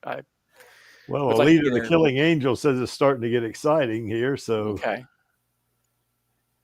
Well, the way I figure it is, if anybody has to go, they can always pick it up on the recording and catch up. Yeah, that is true. Yeah. Okay. Yeah, getting pretty late here, and very much so for Schmendrick. But All right. I'm already in bed, so I'm sort of listening as a bedtime story. I might fall off at some point. All right. Yeah. Okay. Well, one more chapter. We'll do the next one, and that will be the pivotal encounter that Jason has in Iron City. Yes. So, chapter 2, Casualty. Isn't it chapter 3? Yeah. No, chapter 2 was Iron City. Yeah. Chapter 3, Casualty. Yeah, the numbering system is kind of well. No, you're reading from your documents there, I guess. Yeah, I was just mixing it up in my head. Yeah, that's right. Okay, so chapter 3, Casualty. Once we're through the gate, I emit an audible sigh of relief before squeezing into the front passenger seat. Loretta looks at me with a smile, oblivious to my inner turmoil. This isn't that bad, is it? We'll finish deliveries and we can have some fun. I barely manage to smile back at her before averting my face to look out the passenger side window, the smile disappearing faster than it appeared. I feel sick and my hands are shaking. I do some quiet breathing exercises, trying to get myself calmed down. I manage to get things under control as we make our way further into the city. I glance up at one of the large monitors that are scattered around, overlooking the streets. Currently showing is a recording from a previous motorball game. It shows a blur of violent motion as two cyborgs tear into each other, fighting over possession of the ball. Zipping in between them is a flash of purple that resolves itself into that up-and-coming hero Alita. She slashes one of the larger cyborgs in the knee with that sleek blade of hers, severing his leg, and he goes down. The other one gets tripped up as she performs a lightning-quick spin, slashing him at foot level and wrecking his motive gear. The second cyborg faceplants at high speed and is left in the dust. Now, unopposed, Alita grabs up the ball and speeds off, the camera pulling out for a wider shot. An announcement banner pops up at the bottom of the screen. As I read it, my heart sinks a little. I lean back in my seat. The reason for Loretta's badgering me about seeing a game is now clear. I look over at her and mention conversationally, "So, there's a motorball game tonight." She looks at me with a slightly sheepish expression. "So, how about that?" With a faint shrug and a smile, she asks, "You up for going to a game?" I look at her expressionless. She looks back at me expectantly. I keep my eyes on her, staying silent until it gets a little awkward. Then I state simply, "No," and turn and stare straight ahead with my arms folded. We come to a stop to let some traffic through. As we sit there, Loretta turns to me. "Come on, Jason. I've missed so many games already. This could be my last chance to see Alita play for a long time." I look at her. She looks back with an almost pleading expression. "Nope." I look away. "Come on, I'm buying. You won't have to pay anything." The traffic clears up and we start moving again. "Nah. Please. Ain't happening." "It's just one game," she says with growing annoyance. "It is indeed," I say somewhat cheerfully. "One game I won't be going to." I am perhaps having a little too much fun with this whole exchange, caught up in having something that's taking my focus away from the anxiety eating at me. This exchange goes on for another city block when Loretta suddenly does something I've never seen her do before. With a white-knuckled grip on the steering wheel, she starts throwing herself back and forth in her seat, blonde hair swinging rapidly back and forth as she cries out in audible frustration, "Why?" Since her window is down, several pedestrians are looking at us in confusion as we drive past. She stops and her hair settles messily around her head. Angrily, she asks, "What is so bad about just going to see a motorball game? You got some other plans or something?" It's obvious to me now that this is really important to her, and my cavalier responses are only making her more frustrated and angry. That, and I suspect the long hours she and her father are working, may be taking a toll. One of Loretta and Henry's rules, mainly for themselves, is no going out alone at night in the city. Loretta especially is a keen observer of that rule, particularly after the string of women being murdered some months ago. I start getting a little irate myself. I hate being pressured into things I don't like doing, and right now my depression is amplifying my irritability. I stop to make sure I have a lid on my temper and start again. How about the crowd, for starters? She looks at me in mild disbelief. It's just a bunch of fans. They're all cheering for their favorite paladin and having a good time. What's wrong with that? Ugh, paladins. Sure, it's a petty dislike, but I hate how that term is used to describe a motorball player. They certainly don't fit anything remotely resembling what I'm used to as far as paladins go. Gladiator seems like a more apt term. Yes, I say in a more annoyed tone. Thousands of cheering, screaming, drunken sports fans. I throw my hands up and wave them all cheering sarcastically. Yay! I consider telling her about my anxiety attacks, but there's a stigma against mental illness here that's worse than where I come from. I trust her and her father more than most people, but I can't bring myself to trust them that much. She pounds the wheel with one fist. Oh, you are something else. No one else I know acts like this about motorball or even coming into the city. Just you. Anyone else would jump at the chance to go to a game, especially if someone else was paying. She's a bit cooler now, but I can tell that somehow she's also angrier. I'm going to see tonight's game, and I'm going to see Alita complete. Sorry. I'm going to see tonight's game, and I'm going to see Alita compete. I'll go alone if I have to, and you can wait out in the truck and stew. I hang my head in defeat, sighing heavily and noisily. Some people's kids, runs irritably through my head. I pick up my head and look over at her. She just looks back at me, waiting. I emit a low growl of annoyance. Just let me think about it, okay? You promise you'll really think about it? Yes, but I hold up my left index. I hold up my left hand, index finger pointing up to forestall further comment as I continue. No promises on an answer you'll like. All right, she says, cooling down. Fine, at least you'll think about it.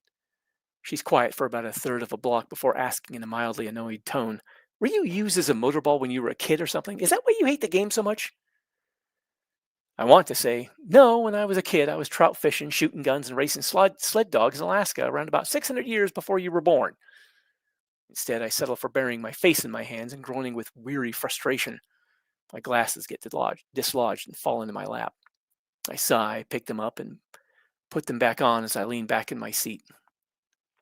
Shrugging, I look over at her and say, I don't know what to tell you. I just don't like the game.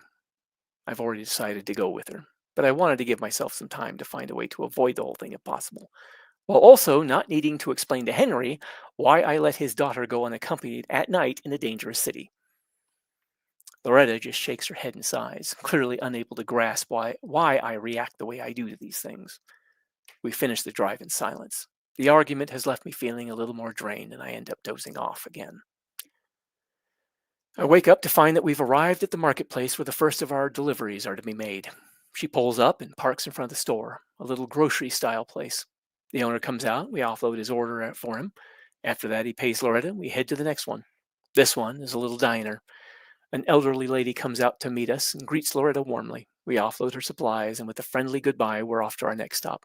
There are 5 in total, 2 of them grocery-type stores and 2 eateries of various kinds, and that butcher shop Henry mentioned. By the time we're done running around, it's almost 5 p.m. Loretta parks the now empty truck in an out-of-the-way but well-traveled side street that's close to a wide street lined with open-air markets. She pulls out a small cell phone device and calls up Henry, letting him know that deliveries are complete and will be going back later that night. It's actually a rather flattering reminder of how much I'm trusted that she's willing to be out here alone with me till past dark. Not for the first time, I also think about how odd it is that of all the people on the farm, only she and her father seem to have access to those cell phones. Come on, she says, climbing out of the cab. I follow suit and she locks up the vehicle. She comes around to my side of the truck and stops a short distance away. Looking down, she kicks at the pavement. I'm sorry I got so mad. She looks up at me, her expression apologetic. You really, really wanted to see your favorite player in action while you had the chance, I say, unable to suppress a smile. I get it. I'm sorry I was so stubborn, but I shrug helplessly, unable to express my reasoning for not wanting to go. Look, we're off the clock and we have some free time before the game starts, so how about I treat you to dinner and make it up to you, she offers. Well, can't say no to free food, I respond wearily. My limbs feel like they have lead weights on them. I force a smile and say, lead the way. She heads off toward the market street. I take a deep breath and attempt to banish some of my fatigue and head off after her. The sun is now low enough in the sky that this part of Iron City is no longer shaded by Zalem. But despite the heat, I keep my jacket on. Makes me feel a bit more protected as we move through the crowds toward a little restaurant that we stopped at on one of my previous trips. I'm surprised I'm able to remember my way as well as I can. Usually I'd need a few more trips to an area to be able to memorize landmarks or street layout. As we walk, I keep brushing my front left pocket, making sure that the wallet I forgot to leave behind is still there. Along the way are a number of street performers playing music or displaying flashy juggling skills, as well as a number of other little talents, each of them gathering the occasional coins from passerby impressed enough with their performance to give something. It gives the place a lively, almost carnival atmosphere, which does nothing to dispel my anxiety. In fact, the noise in the crowds is very nearly setting my teeth on edge. I'm almost lightheaded from the pressure of it all. Still, I manage to hold it together. We get to our destination, a small restaurant that doesn't look to have much interior seating. Most of its patrons sit at tables arranged neatly along the restaurant front. I pick one of the small circular tables near the restaurant doorway and have a seat in one of the two chairs. Loretta takes a seat in the other chair, and we begin browsing the menu hanging near the door. I got mine, she says, turning to me. Figure out what you'd like? I take a moment to make sure I know what I'm ordering and point at the menu. That one there, third one down. It's a chicken dish that's not too expensive. I'm not sure, but I think it's mainly Moroccan food they serve here. One time when I was on vacation in high school, summer vacation in high school, back in the 80s, I got invited to go to Disneyland with a friend. We stopped at a Moroccan restaurant, and I loved the food there. It was a lifetime ago, but ordering something similar seems to help make the alienness of Iron City fade just a bit. All right, Loretta says brightly. I'll go place the order. She gets up and stops as she's about to go inside. Oh, what do you want to drink for a drink? Water's fine. You know I am buying, right? She says in a teasing tone. I throw up my hands in a little shrug. I'm just in the mood for water. All right, she says with a small sigh and heads inside to place our order. While she's gone, I find my attention drawn to one of those view screens mounted above the street. On it is more footage of Alita mowing down the opposition on a motorball track. It's truly impressive the way she seems to just glide through some of her opposition, leaving wreckage in her wake. She zips in, there's a flurry of violent motion, and she zips out, a tumble of cleanly sliced parts bouncing down the track behind her, where there used to be dangerous-looking cyborgs. I straighten up in my chair with a slight start as Loretta, who just slid unnoticed into her seat, leans over to me. She's kind of cute, isn't she? She says with a wry smile, looking at me with raised eyebrows. I blink at her, raise one eyebrow of my own, as I glance up at the screen where it's changed to show Alita taking on two hulking brutes from an opposing team. She slices through the first one, her signature curved sword nearly cutting his torso in two before carving into his partner in the same motion. The look on her delicate features is unsettling. It's the look of a cold-blooded killer. Looking back at Loretta, I say in a dubious tone, yeah, I suppose that's one way to describe her. Loretta leans back in her chair with an incredulous look. Don't tell me you have a problem with cyborgs, too. With a slight shake of my head, I look back at her with a deadpan expression. Got no problem with cyborgs. You don't think I've got a problem with your father, do you? As a general rule, I try to steer clear of getting involved with the humanoid anti-tank weapons. Loretta gets a confused look on her face at anti-tank weapon. I realize I likely just slipped up again. In retrospect, I don't think that's a term that's widely known or used around here. Fortunately, as with my other such minor slip-ups, she simply lets it go. Whatever else I've heard about this Alita, her propensity for violence as well as her talent with it is something I find unnerving. It's possible I might think differently under other circumstances, but there's one thing about Iron City that held true for my time as well. Those with power prey on those without it, and there ain't a damn thing anyone's willing or able to do about it around here. Alita is frighteningly powerful from everything I've gathered, both in and out of the arena. So people like Loretta and me without any real power, probably little more than insects to someone like her. I've learned over the years that people with the power to do whatever they want to whoever they want will often do so. What they choose to do with that power often leaves a lot of other people to suffer with the consequences.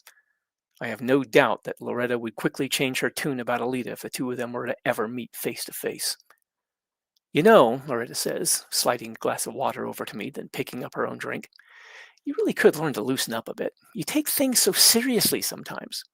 I open my mouth to answer, and she quickly interrupts. Oh, maybe you could try asking Natira out. Lowering her voice to a more conspiratorial tone, I've been hearing and seeing that she seems to really like you. Annoyance nearly flares up into anger. I clamp down on it, keeping my expression, even as I wrap her hand around the glass of water and slowly pull it to me. I know she means well, but I really don't need this right now. With a slight hesitation, I say, Gee, Loretta. I look up at her with my eyebrows raised, my eyes widened as I try to put on a hopeful look and say with a sarcastic earnestness, Do you really think so?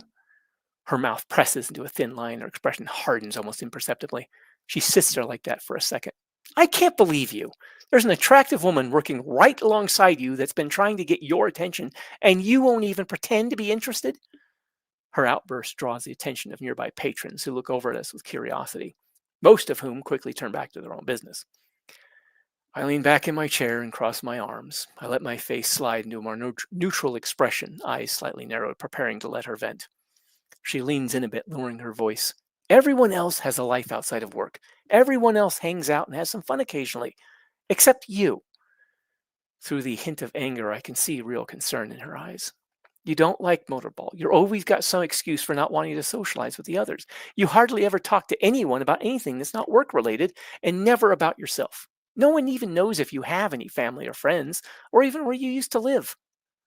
She leans in and lowers her voice to a whisper. Dad and I know you've got secrets. We understand that.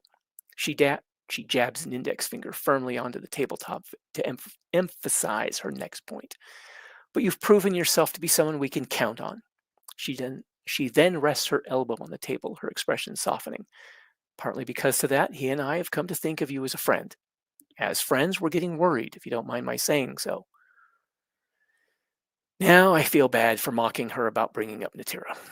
It's difficult for me to wrap my mind around the idea of them holding me in such high regard. I close my eyes and rub my forehead with the palm of my right hand. Wearily, I say, No, I don't mind you saying so. I refold my right arm across my chest. But what's that got to do with anything? She answers in a more normal volume. Dad and I have noticed that you've been looking a bit more haggard, slowing down a little. You also seem to be a lot more stressed and distracted. We're worried that you're not having a life outside of work is taking a toll on you. Even Dad and I still have time for things other than constant work. Is that what this is all about? I ask calmly. You and Henry think I need to relax, so you bring me into the city to go to the arena and try to set me up with Natira? She sighs and looks down at her drink. No, that last part with Natira was something I thought of just now. We really are short-handed with the workload, and Dad trusts you more than anyone to make the trip with just the two of us. With a faintly sheepish look, she shrugs. I figured it was a good opportunity to try and, I don't know. She pauses, searching for what to add. Get me to unwind, I finish for her. I feel a smile form at hers and Henry's concern for my well-being. I shake my head a little and take a drink of water.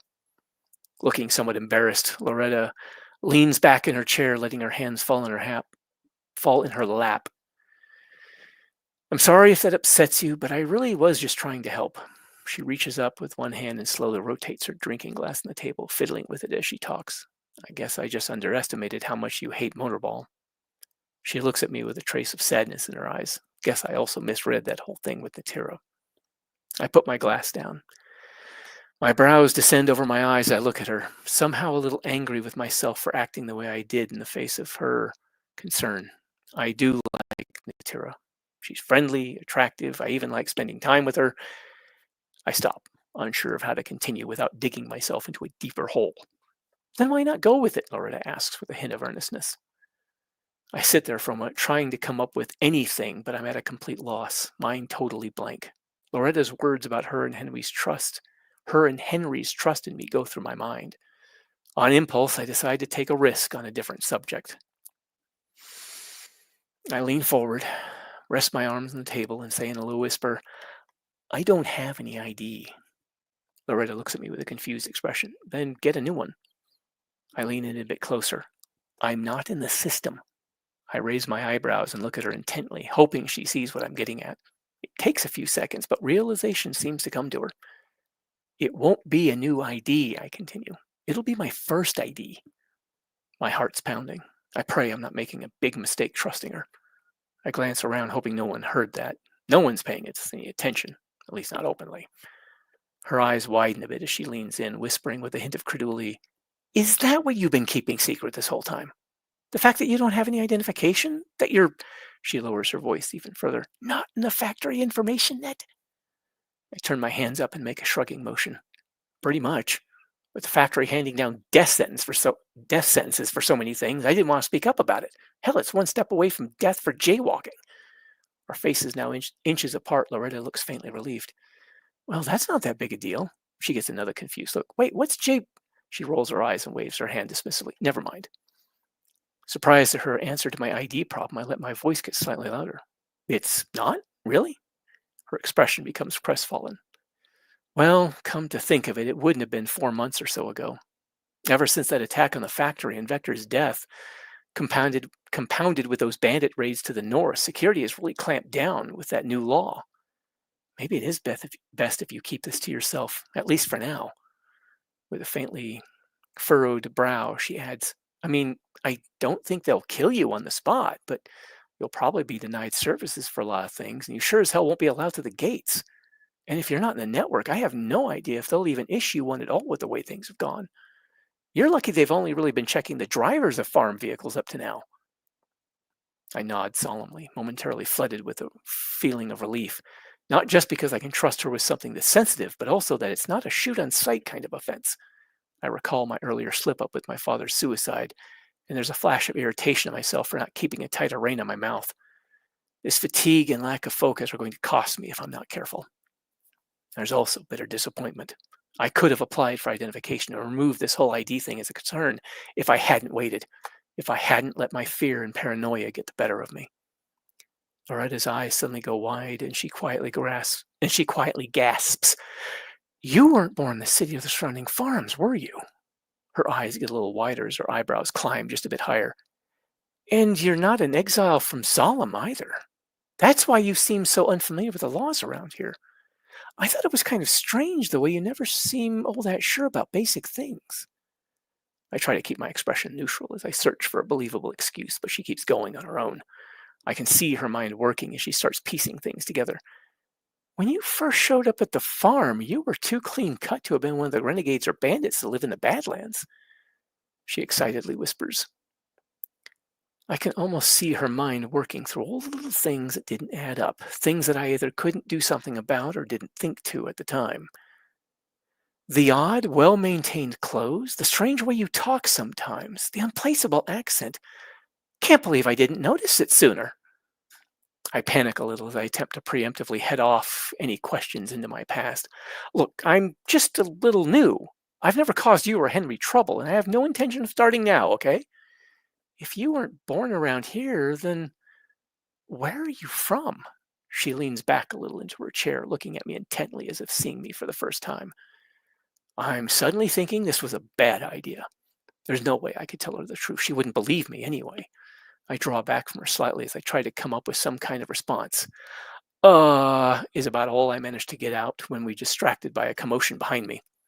Down the street, back in the direction where the truck is parked, there's shouting, and a few people are hurrying past us, quickly heading away from whatever's going on. Heads turn as other people take notice of something happening. A crowd is gathered, blocking my view of whatever's going on. I give Loretta a questioning look. She looks back at me with a vaguely worried expression and shrugs. Someone screams for help, a man from the sound of it. It's like a switch flips in the back of my head. My fatigue and anxiety vanish. All my attention suddenly focused towards the direction that scream came from. I stand up quickly, knocking my chair over, then turn to Loretta. I'm going to see what's going on. I hurry towards the disturbance before she could say anything. There's shouting in that direction, but I can't make out what's being said due to the loud buzz of the crowd. I push my way through to where I can see what's going on, Loretta right behind me. I'm expecting to see some kind of vehicle wreck or something like that. Instead, there's a man half sitting, half lying on the ground with his back to me as he's holding his right arm like it's broken. It quickly becomes obvious that the man is down on his luck. He's probably in his mid-30s, wearing a tattered long coat, and his clothes are well worn.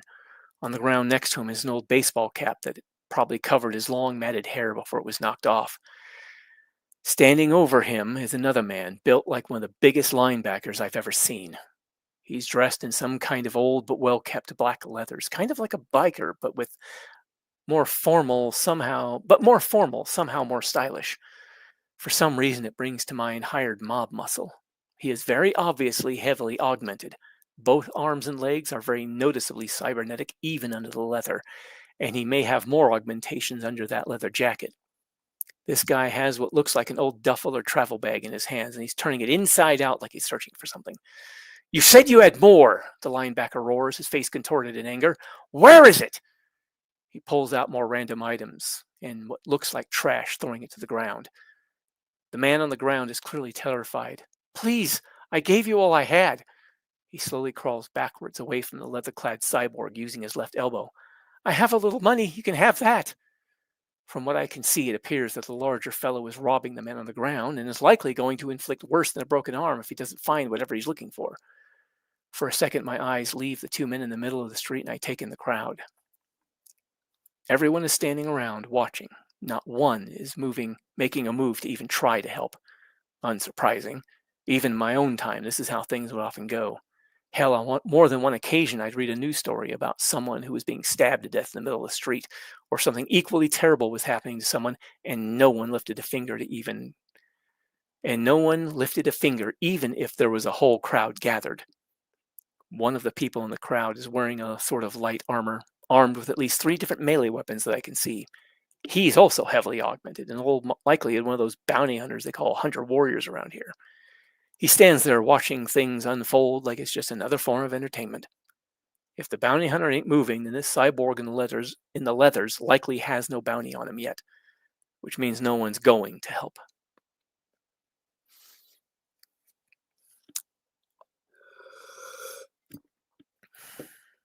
All of a sudden, there's 1,000 things running through my head, but it's all going by so... 1,000 things running through my head, but it's all going by so fast that it's as if it were just static. A distant, cool anger takes hold, and on impulse, I step forward towards the scene unfolding in the street. Someone grabs my jacket, and I turn to see that it's Loretta. Her eyes are wide as she tries to hold on to me. What are you doing? I look back at her, intending to respond, but nothing worth saying comes to mind. There's no time to explain anyway. I either act now, or in all likelihood, watch a man die. I pull away from her and keep going. The cyborg is getting more enraged, and the man on the ground is cowering, trying to crawl away. It looks like the two of them are continuing their verbal exchange, but for some reason, I can't actually hear what's being said.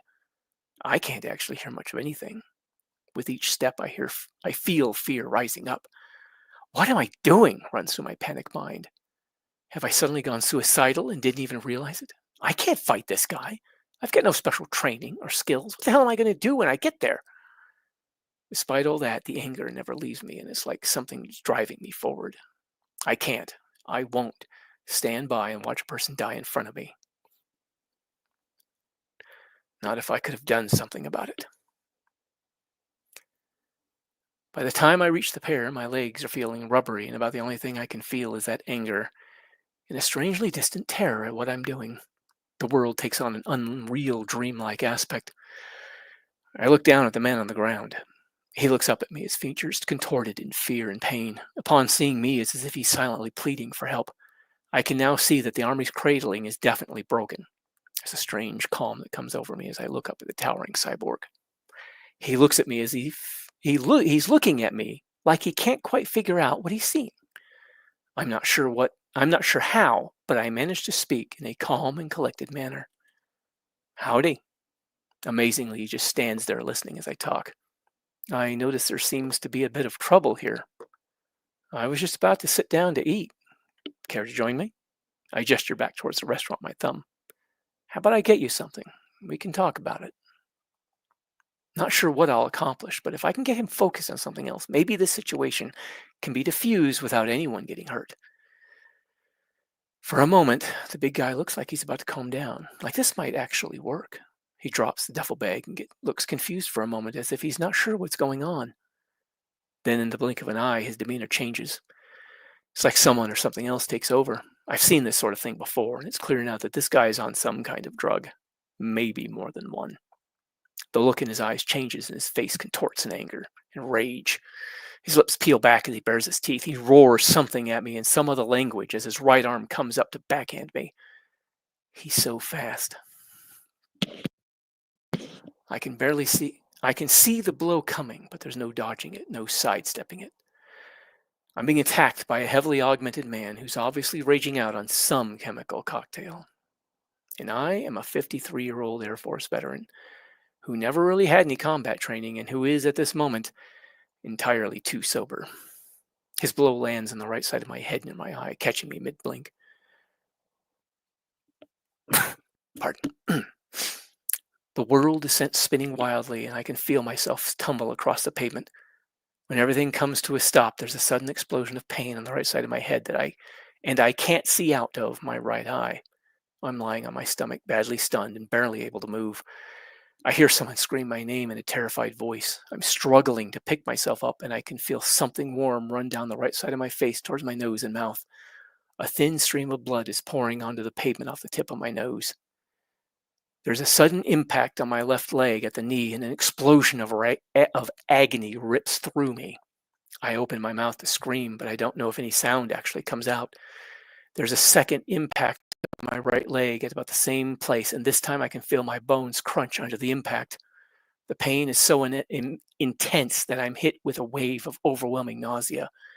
There's a sudden need to vomit, and I'm blasted with an onslaught of agony like nothing I've ever experienced before. White-hot pain rips through my legs, and the breath is torn from my lungs as I feel a metal hand grip my left forearm with a crushing force. Then darkness. End of chapter. I don't know. Every time I hear that, I try to warn him, but he doesn't listen. Don't do it. Yeah. Well, It's he like was in trying to horror warn movies. himself too. It's like, what the fuck am I doing? Yeah. It's like in horror movies where, you know, the young couple go out into the forest at night by themselves, and it's like, what are you doing? People are disappearing. They do it anyway. Or like Yeah. like in one of those movies where a bunch of they're running or trying to hide from a a serial killer, that somebody like, say, Jason Voorhees or Michael Myers or somebody like that, and they go hide in the barn where there's a whole bunch of like machetes and axes and stuff like that, and they're hiding behind it. Yeah. Well, with Jason, I kind of gave him the sort of personality where if he sees something happening, he's not someone who can just sit by and watch. Yeah. And he knew he wasn't really going to be able to fight the guy, but he had to at least try to talk the guy down and see if maybe he could diffuse the situation, do something. He couldn't stand there and watch a man get murdered. As for Planning or pantsing it, a little bit of both. I do some planning out of where I would like the story to go, and then just kind of pants it in between. It's the waypoint method. That's what I call it. Kinda, yeah, basically that. And I am glad you are enjoying it. I hope everybody else is getting some enjoyment out of it as well. Well, Lee, if it's okay with you, because I think Vladi and Smendrick are probably. Yeah, they probably got to. But let's do this. How do you folks in the chat feel like Lee almost said Jason? Having Lee come back next week and maybe read two or maybe three more chapters, because I think this is where he meets Alita. I think, yeah, the next chapter he will encounter Alita, even though he won't know who it is at the time. Yeah, but he meets Ito, and he wakes up in Ito's clinic. Yeah, wondering what the fuck just happened to me. Yeah, well, that sounds cool. I can't stay up anymore though. I'm falling asleep. I don't blame you. It must be really late over there. I'm sorry. Okay, so it looks like Alita the Killing Angel's fine with that,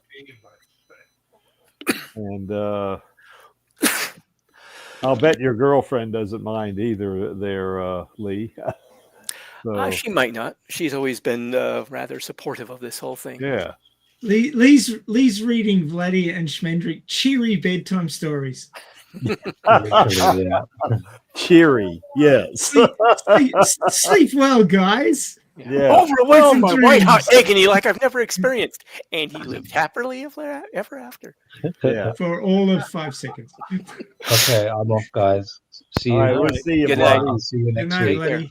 Bye. Bye-bye. And I assume that may be your girlfriend right there, Lee. I'm not sure. I think that might be. If it is, I figured she might be using Mistral Wind because that's an old gamer tag of hers, but that could be her too. Yeah, because that's a character name that she has used in the past. Okay. Well, anyway, I think everybody in the chat can see why I enjoy it a whole lot. You know, I've enjoyed reading this, and it only gets, well, not that it's bad now, but it gets better. You know, particularly when you start seeing his relationship with Alita start developing. You know. Yeah, I figured people might enjoy it more once Alita and the other cast of characters get involved because, well, we're all Alita fans. So yeah, Alita and Koyomi and Gearhead and all of them. You know. It's the kid's family account. Okay. I kind of feel like, I mean, I am giving away a little bit of the future. I kind of feel like he doesn't deal well with younger women because he has bad opinions of just about all of them until he gets to know them. Well, that's the thing. He didn't have a bad. I wrote that pretty badly, I think, because it wasn't supposed to be that he has a bad opinion of them. He's just not socially comfortable around them. Plus, he doesn't want to. He's guarding himself from saying that too. He's keeping himself sort of really on guard. Yeah, because he's already screwed up like 2 or 3 times, and he doesn't want to have to explain himself because he knows. Yeah, like the thing with the gun. It's like, yeah, my dad shot himself. Say what? It's like, oh, right, you can't say that. Well, you look at him, conscientiously avoiding Natire, and then because he doesn't want to lie to her, or get into a situation where he's going to end up slipping up really badly, and he's, it's like, can I really be in a real serious relationship with somebody I've got to lie to so often? Yeah, and then he's like got a very bad opinion of Alita to start with. Well, he hasn't seen the best side of her, and he also has ended up in a really shithole city, which is like, really bad. So it's kind of like, yay. Yeah. And the big cyborg ripped into shreds, and she's a cyborg. So yeah, there's a little bit of PTSD there. That's going to be, he's going to be not doing well around full cyborgs for a bit. But Koyomi was a meat girl, and well, he started out negatively with it. Yeah, it was like he was like really down on himself, and his the whole irritability with the depression and just having a really sour outlook on things. And then Kiyomi comes in and cheerful. He's like, "Yeah, I hate you." Okay, it's settled. Then we'll have a continuation of the reading next Friday. I'm really enjoying it, even though I've already read these chapters. Well, I hope my reading of it is okay too. Oh, you're doing Yes. an excellent job. Yes. One thing I would say that you've done a good job of balancing his mental illness with his general like caring demeanor. I mean, it becomes more obvious where I'm up to by chapter 15, but he does make an effort despite all the shit he's going through, which a lot of people would not do. So, you know. Well, Yeah. having been through it myself, I always tried to be kind to people, but when it was hitting me really bad, it was like there was a shroud of darkness over everything outside of me. And it was very difficult to engage or connect to anything beyond that whole like dark boundary that was set by my illness. But yeah, I tried to make him seem like someone who's dealing with some shit, but is still a sympathetic character. Yeah, I really like him myself. I mean, I'm glad to hear that. I liked him from the first chapter. I wasn't like Maxie, you know. Well, Killing Angel was also saying that they got the impression that Jason. I guess they're saying they got the impression that Jason was trying to be nice to the girl without opening up to her or you know letting his guard down. Yeah. I mean, maybe I've just read too many rom-coms. Well, how would you feel if somebody came up? I'm asking this as a rhetorical question, you know, to everybody in the chat and on the panel. How would you feel if someone came up to you that you maybe had just met or something like that, and they said, you know, I'm 500 or I'm 600 years old, and I'm from the year 14 whatever 1450 or something, you know, how would you feel, you know, other than me, of course, but I mean, oh yeah, we already know you're thousands of years old. Yeah, I'd probably just go, you do you. Yeah. I'd probably just smile, nod, go, oh, okay, that's very interesting. Yeah, okay, yeah, right, okay. So how's that working out for you? I may not even go that far. I'd be just like, yeah, okay, yeah, right, yeah. Yes. Yeah, Killing Angels apparently also dealt with depression, so. Yeah, nice. Yeah, one of the things I was trying to do with this story was try to write a story that might give some people some understanding of what it's like to live with that and be dealing with the world through that. Yeah. So that was one of the things I was hoping for, but also make an entertaining story. Well, in his case too, it's not only that he has these issues, but he's in a place that is just, you know, damn near alien to him, and it's very hostile to people who show weakness of any kind. And he doesn't have his meds, so yeah, I mean, he's run out of his meds. There's no VA, there's no psychiatrist that he can call to or do that he knows of, at least. Yeah. I mean, he's just kind of stuck. Yeah.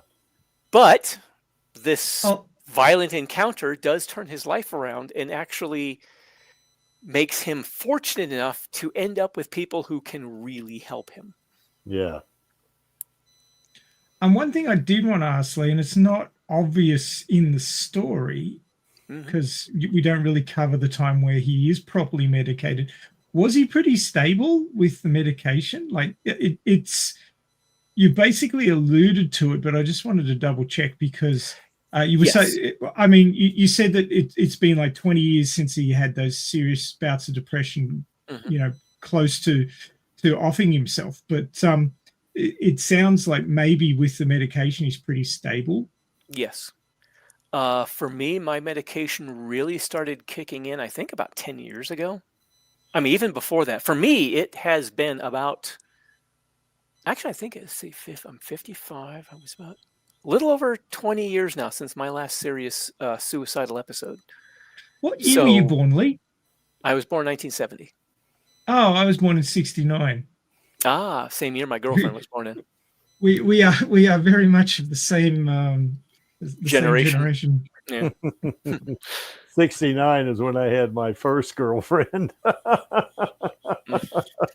You mean you Oh, waited like 7,940 well, years to I have a mean- girlfriend? Yeah. Oh, But yeah, boy. I kind of modeled his Jason's mental illness off of what I had experienced personally with it. So yeah, I think Jason actually goes through a bit of what I've gone through, because that's something I've had personal experience with. I could sort of, relate to that because that was me. So that's kind of, Well, they say write what you know, so well, that's what I I'm kind of, certainly doing that's that. the advice I'd been getting. So I was kind of like, well, okay. I'm not trying to make him a self-insert, but it's like, that's what I was familiar with. Well, you can, when you're writing what you know, you can write with confidence, and it comes through with, Yeah. You're not sort of nebulously describing things. You've got a description, you know that that's right because you've lived it. And that's why when it hits the page and when it's read out like that, it's got that power. Yes. But I kind of sighed and just sort of resigned myself when you said that Jason was coming off as kind of a jerk, and you really were like him. I'm like, yeah, well, I kind of figured that was going to be the case. People just ain't going to like him much. And then I told you about that character that I wrote in another novel. Yeah. That, I read the prologue to that, so I'm going to be getting to more of that too.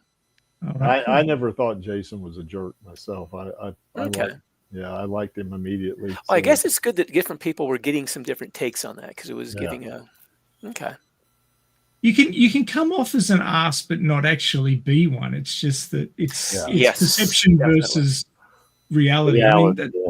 It's like what you're projecting and the shit going on behind your eyes. Yes, exactly. They're often two different things. Yeah. Some people suffer in silence and they always look cheery and always they're fine when you ask them and everything, and then suddenly they're gone because they couldn't handle it anymore and nobody ever knew that they were suffering. Yeah. So there's a lot of that disconnect between what people project and what they're actually dealing with. Yeah. And that's the struggle with mental illness, is the undiagnosed mental illness, where people just think, well, this is the way it is with everybody else because I don't discuss it with anybody. Yeah. The hidden side of it, which is rough. And Jason has diagnosed mental illnesses that he had been treating. He just ran out of treatment. Yeah. And now he's got PTSD heaped on top of that. Yeah. It just keeps getting worse. Yeah. Yeah. And it's going to get interesting. And he's had a sudden weight loss incident. Yes, he has. I found out something interesting, by the way. Apparently, according to some amputees, when you lose portions of your body, your appetite actually increases for some reason. You get hungrier. Really? Even though there's less of your body to feed. Apparently, it's because, I think, if I remember correctly, I think it was because you're trying to use your body in ways it wasn't meant to be used, which means you're working muscles more, burning more calories, trying to compensate for what you lost. So you end up building up more of an appetite. It's probably also stress eating. It could be a little bit of that too, yeah. But that was what I got from the various interviews that I had looked up, because I was trying to make sure I got what it was like to have dealt with sudden catastrophic amputations like this. And so I looked up some interviews with people who had gone through that kind of thing. So this is what we have to look forward to when we all become total replacement cyborgs. Had the belief while now that depression can result from having too much warrior. Well, for Jason, it was kind of like with me. As soon as he has to focus on a situation, an important situation, where somebody else is in need, where he has to focus beyond himself, it forces him to break through the depression. And that's one of the reasons he's so he's so helpful around the farm, because it forces him to do things to help others around him, and that lifts him out of his depression. As soon as that stops, though, it's like everything collapses back in on itself. Well, yeah, but it does speak highly of his character too, though. I mean, the fact that Well, that's good. he's battling through this, and then when he sees injustice, if you want to think of it, Or just he somebody acts in on need. it. Yeah, for sure. You know, I mean, But there could be a little bit of that whole warrior energy thing going on. Certainly possible. I mean, Jason, there are going to be some episodes throughout the chapters if we choose to keep going, sir. But there will be some episodes where Jason will see something happening to somebody. Excuse me. And he will become sort of angry in a way that he has to do something about it. mhm.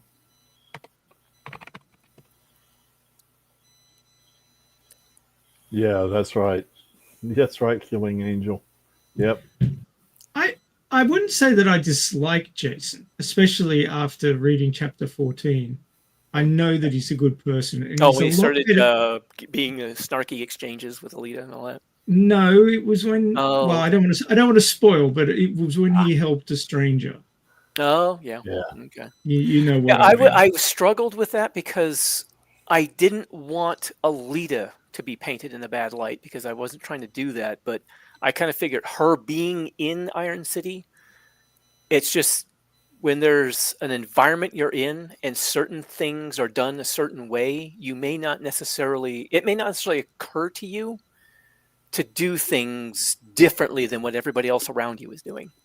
Well, I got to say that during the Fall War, there wouldn't have been a lot of good Samaritan values going around. So No. she wasn't trained in that. He, on the other hand, has his belief system, which trains him in good Samaritan values. And that's what he's exhibiting here, completely out of context with the fact that nobody does that in Iron City. He is very much Ego. an old world upbringing.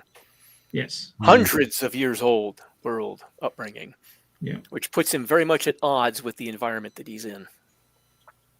Which I thought might add to, the whole conflict of what he's dealing with. And Oh, it does. It does. It'd be a little bit like us trying to how would you say interact with somebody like William Wallace, or somebody like that, that have got that I mean, their knowledge is so ancient, and not knowing our ways, not knowing modern life, that we would have difficult dealing with him as well. I think, Yeah, somebody with even older values than we do.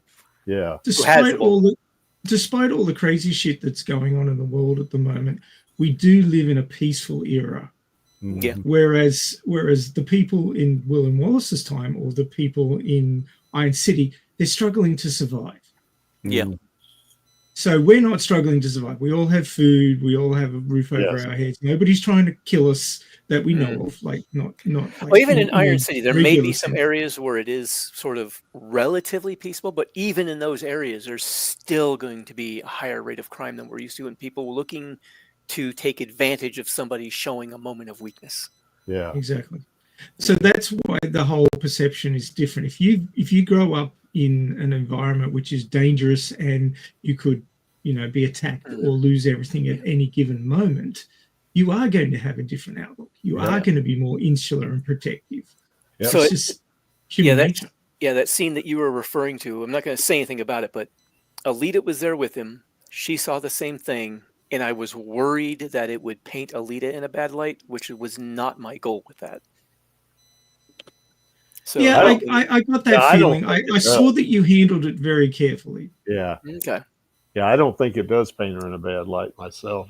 She's just a product of her environment. Like everybody else. I mean, Jason, it's one of the reasons he hates Zalem so much. I mean, he hates it.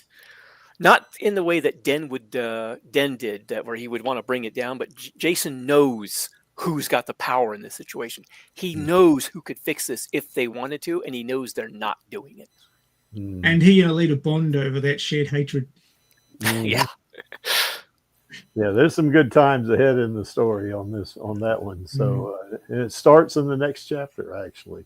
Not that he's going to be pretty much out of it for most of the next. It's chapter. going to be a couple chapters where he's trying to adjust to this sudden realization that, well, I fucked myself. Yeah. And I have no idea if I can trust any of these people who I'm at the mercy of now. Yeah. I kind of call that the recovery arc. Yeah. Okay. And then after that is the discovery arc when they go out to the site of the anomaly. Mm-hmm. Yeah. So and you know, the story keeps building on itself and it keeps getting better. So Yeah. Bravo, Lee. I haven't got to where the release is up to, but I'm really enjoying it, and I expect I'll get there in the next week or so. Well, it is going to be a little bit of a roller coaster where Jason does backslide a little bit, but it also is the part where I'm starting to have him where the motorball will start coming into the scene. So it mixes things up a little bit, hopefully. Yeah. Right. Well, the little snippets of descriptions and you know, talking about motorball with Alita and that have been really good. Like it's sort of showing off bits that didn't come through in the movie and almost didn't come through in the novelizations either. It's sort of like talking about it in a different light. Okay, good. Well, everything I picked up about motorball, about the various, like that being split into 2 contests or being like a certain number of laps, spending a certain amount of time as an intermission, that kind of thing. I got all of that out of Dr. Ito's journal, which has that whole section of, like, I think it's about a half a dozen pages outlining the rules, how many players there are on a team, how many reserves are allowed, how big the pit crew's allowed to be, that kind of thing. I mean, so there was a whole bunch of details I put into that I decided to go ahead and draw on. Cool. Yeah. Well, guys, I was riffing that too. We've been going for nearly 3 hours, and poor old Swindler if he's not asleep is he even still awake? Worry about me. All righty. So you awake, Swindrick? Stay with us, mate. Yeah. So anyway, we're gonna. Lee, is that okay? That's fine. I honestly, this was something that my girlfriend is always on me about. I didn't have a I didn't have high hopes that people would be all that interested in it, honestly. I actually love the author reading his story because you get an extra level of emotion. Yeah. When you're reading it yourself or when you have an AI read it, there's no levels of emotion in the dialogue and things like that, but you put them in because you wrote it. And when you were speaking it, when people were getting frustrated, the tone was there, and when, you know, they were upset, and so it gives a whole nother level to hear the author read the work because they know it the best. Yes. All right. But yeah, if people are okay with it, I'm absolutely. Well, that's what we'll do next week then. So we'll, 2 weeks in a row. That's great. You know, I mean, because a lot of good comments in the chat. You know, so. Oh, thanks, Angel. And a pretty good attendance there too. You know. How many people stuck around? Well, we got looks like the max might have been 14. I can't remember. It could be even 15, but almost a dozen people. It's I mean, it's better than I was expecting, honestly. And there'll be watchers of the recording as well. So that's right. After we get through, people will go back and watch it. You'll probably get a few hundred. A lot of Creaky's subs are from India, and of course it's the middle of the night there, so they won't be on now. So they're not necessarily going to be catch the recording. India and Indonesia primarily. Yeah, a lot of them. I think about 1/4 of my subs are from the U.S. and the rest of them are international, and a good percentage of that is from India and Indonesia. So. Okay. Which I'm okay with, I mean, for sure, Well, if Malik Ishtal is okay, I was going to come over later and we were going to watch some anime or something, if that's okay. What are you watching at the moment? There was, what was it? Solo Leveling? Oh, yeah, awesome. Okay. I love Solo Leveling. The manhwa is amazing. Okay. Well worth the read. All right, I'll come read over it free after online.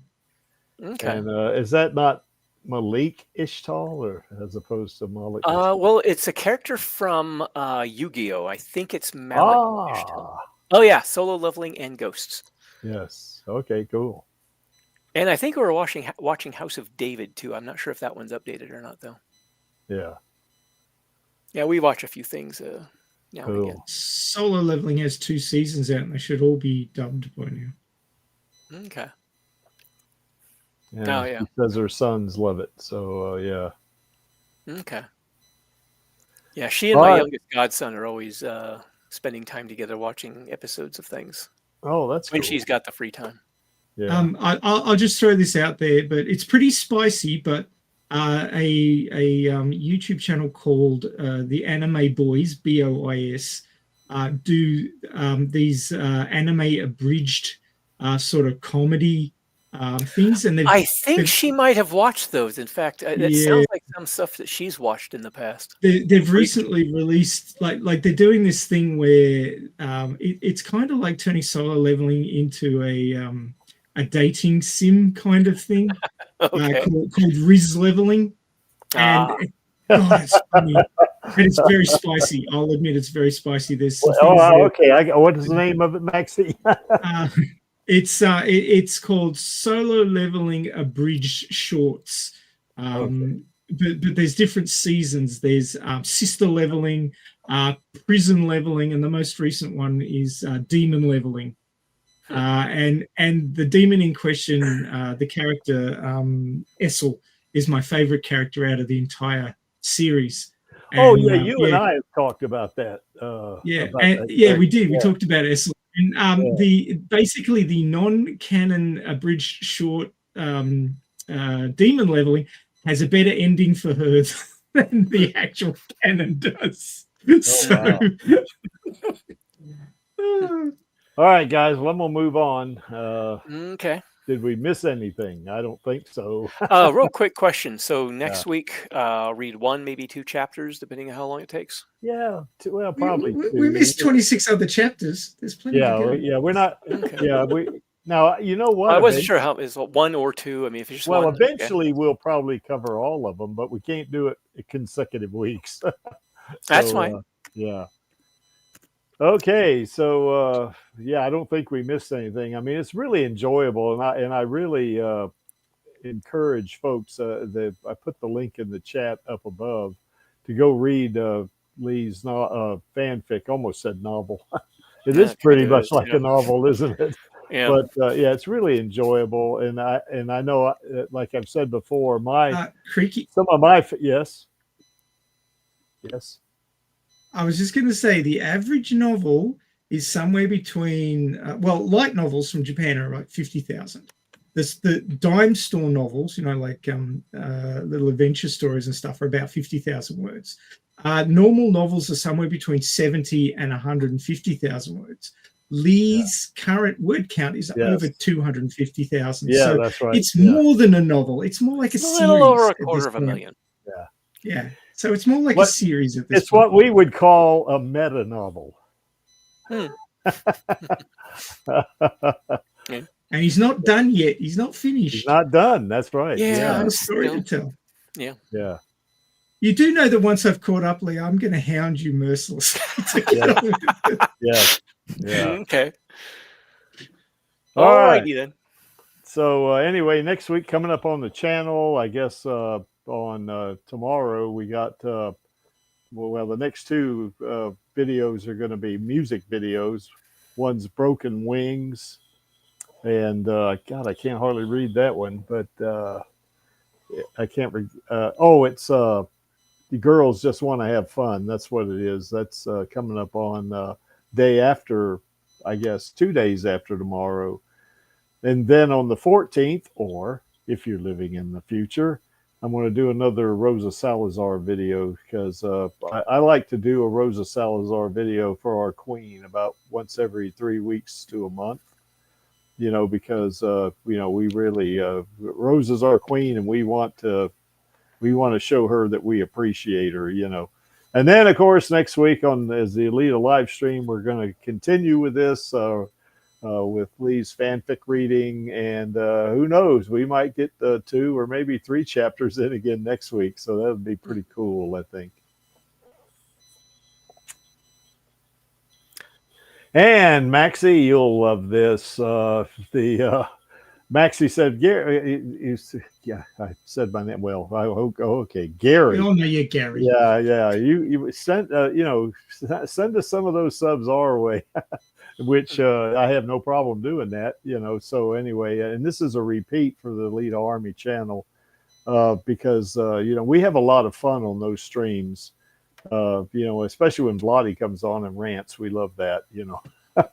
So check out the Alita Army channel, and you'll see all of the previous. I highly recommend go back and look at episode 1. I highly recommend that one. It's a lot of fun watching these guys kind of just meander through what they're doing. We had no clue. Yeah. So anyway, that's our YouTube channel of the week. And here's our queen right here. And of course, she's #1 in the Creeks book in terms of being an actor. She is really superb actor. And I know, stage actor too, it turns out. Yeah, and I know in that play that she was in that I went to see, Cyrano de Bergerac, she was freaking magnificent. I'm telling you. And Charlie and I, our eyes were glued onto her. When we went to see her together. Of course she's our queen. Of course our eyes are gonna be glued on her. But she just really, in my opinion, between her and Chuck Udiawuji, they kind of between them were stealing the scenes, and stuff like that, and of course Chuck Udiawuji he played Cyrano, and he was the lead basically. So yeah, and Rosa played Roxanne, so it was just a really enjoyable experience. And I hope one day that Rosa, does another stage play, because it was just superb.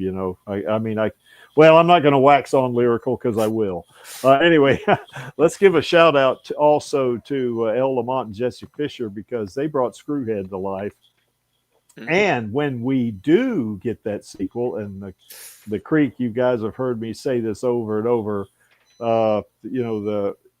I'm really confident we're going to get a sequel, and I want to see Alita and Screwhead team up when they fight Joshagon, in the motorball arc in the sequel. That would be the coolest thing.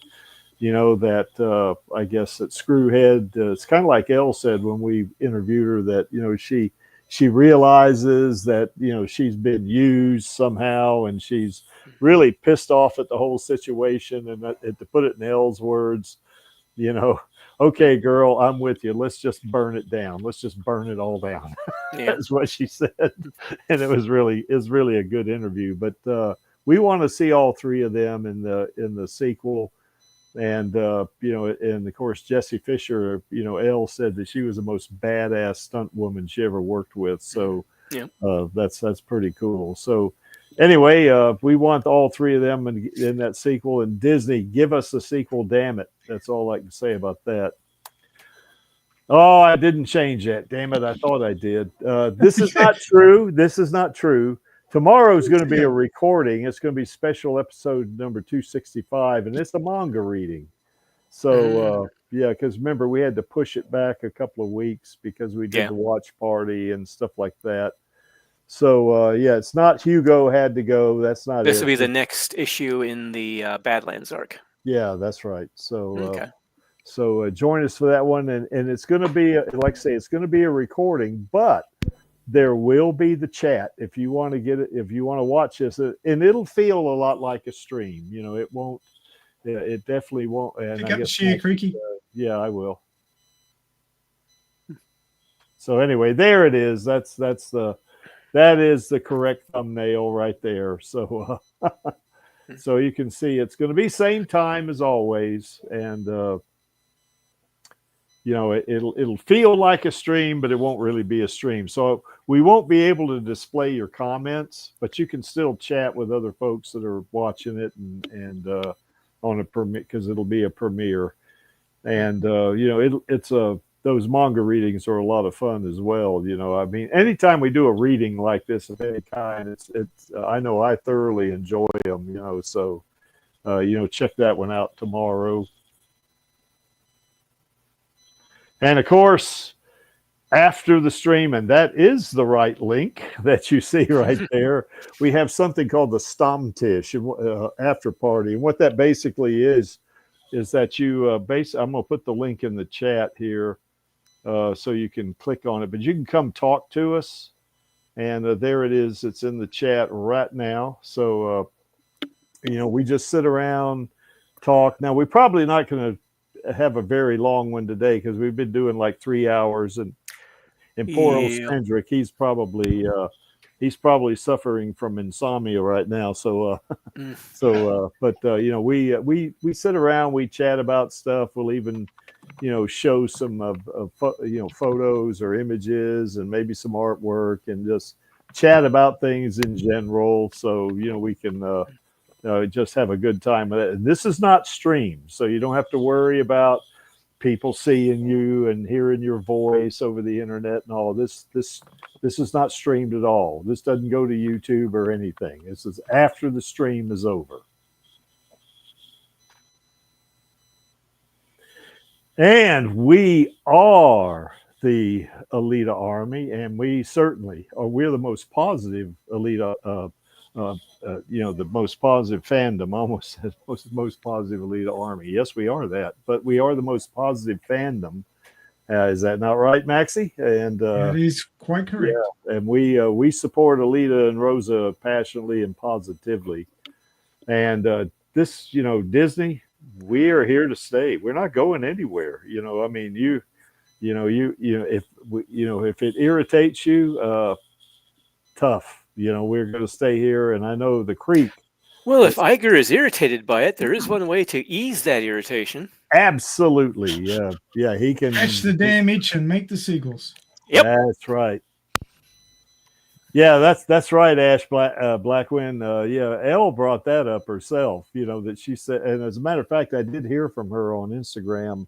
She said that she would, because I had asked her something about. I told her that I wanted to see her and Alita. I wanted to see Screwhead and Alita team up, and then she responded with, I could really be on board with an Alita Screwhead team up, in the sequel or something to that effect, So because it's like we talked about in the interview, Screwhead realizes that that she's been kind of used by Vector, I guess, or the factory or whatever, and she's upset about it. And she goes up to Alita and says something. I'm with you, girl. So let's just burn it all down.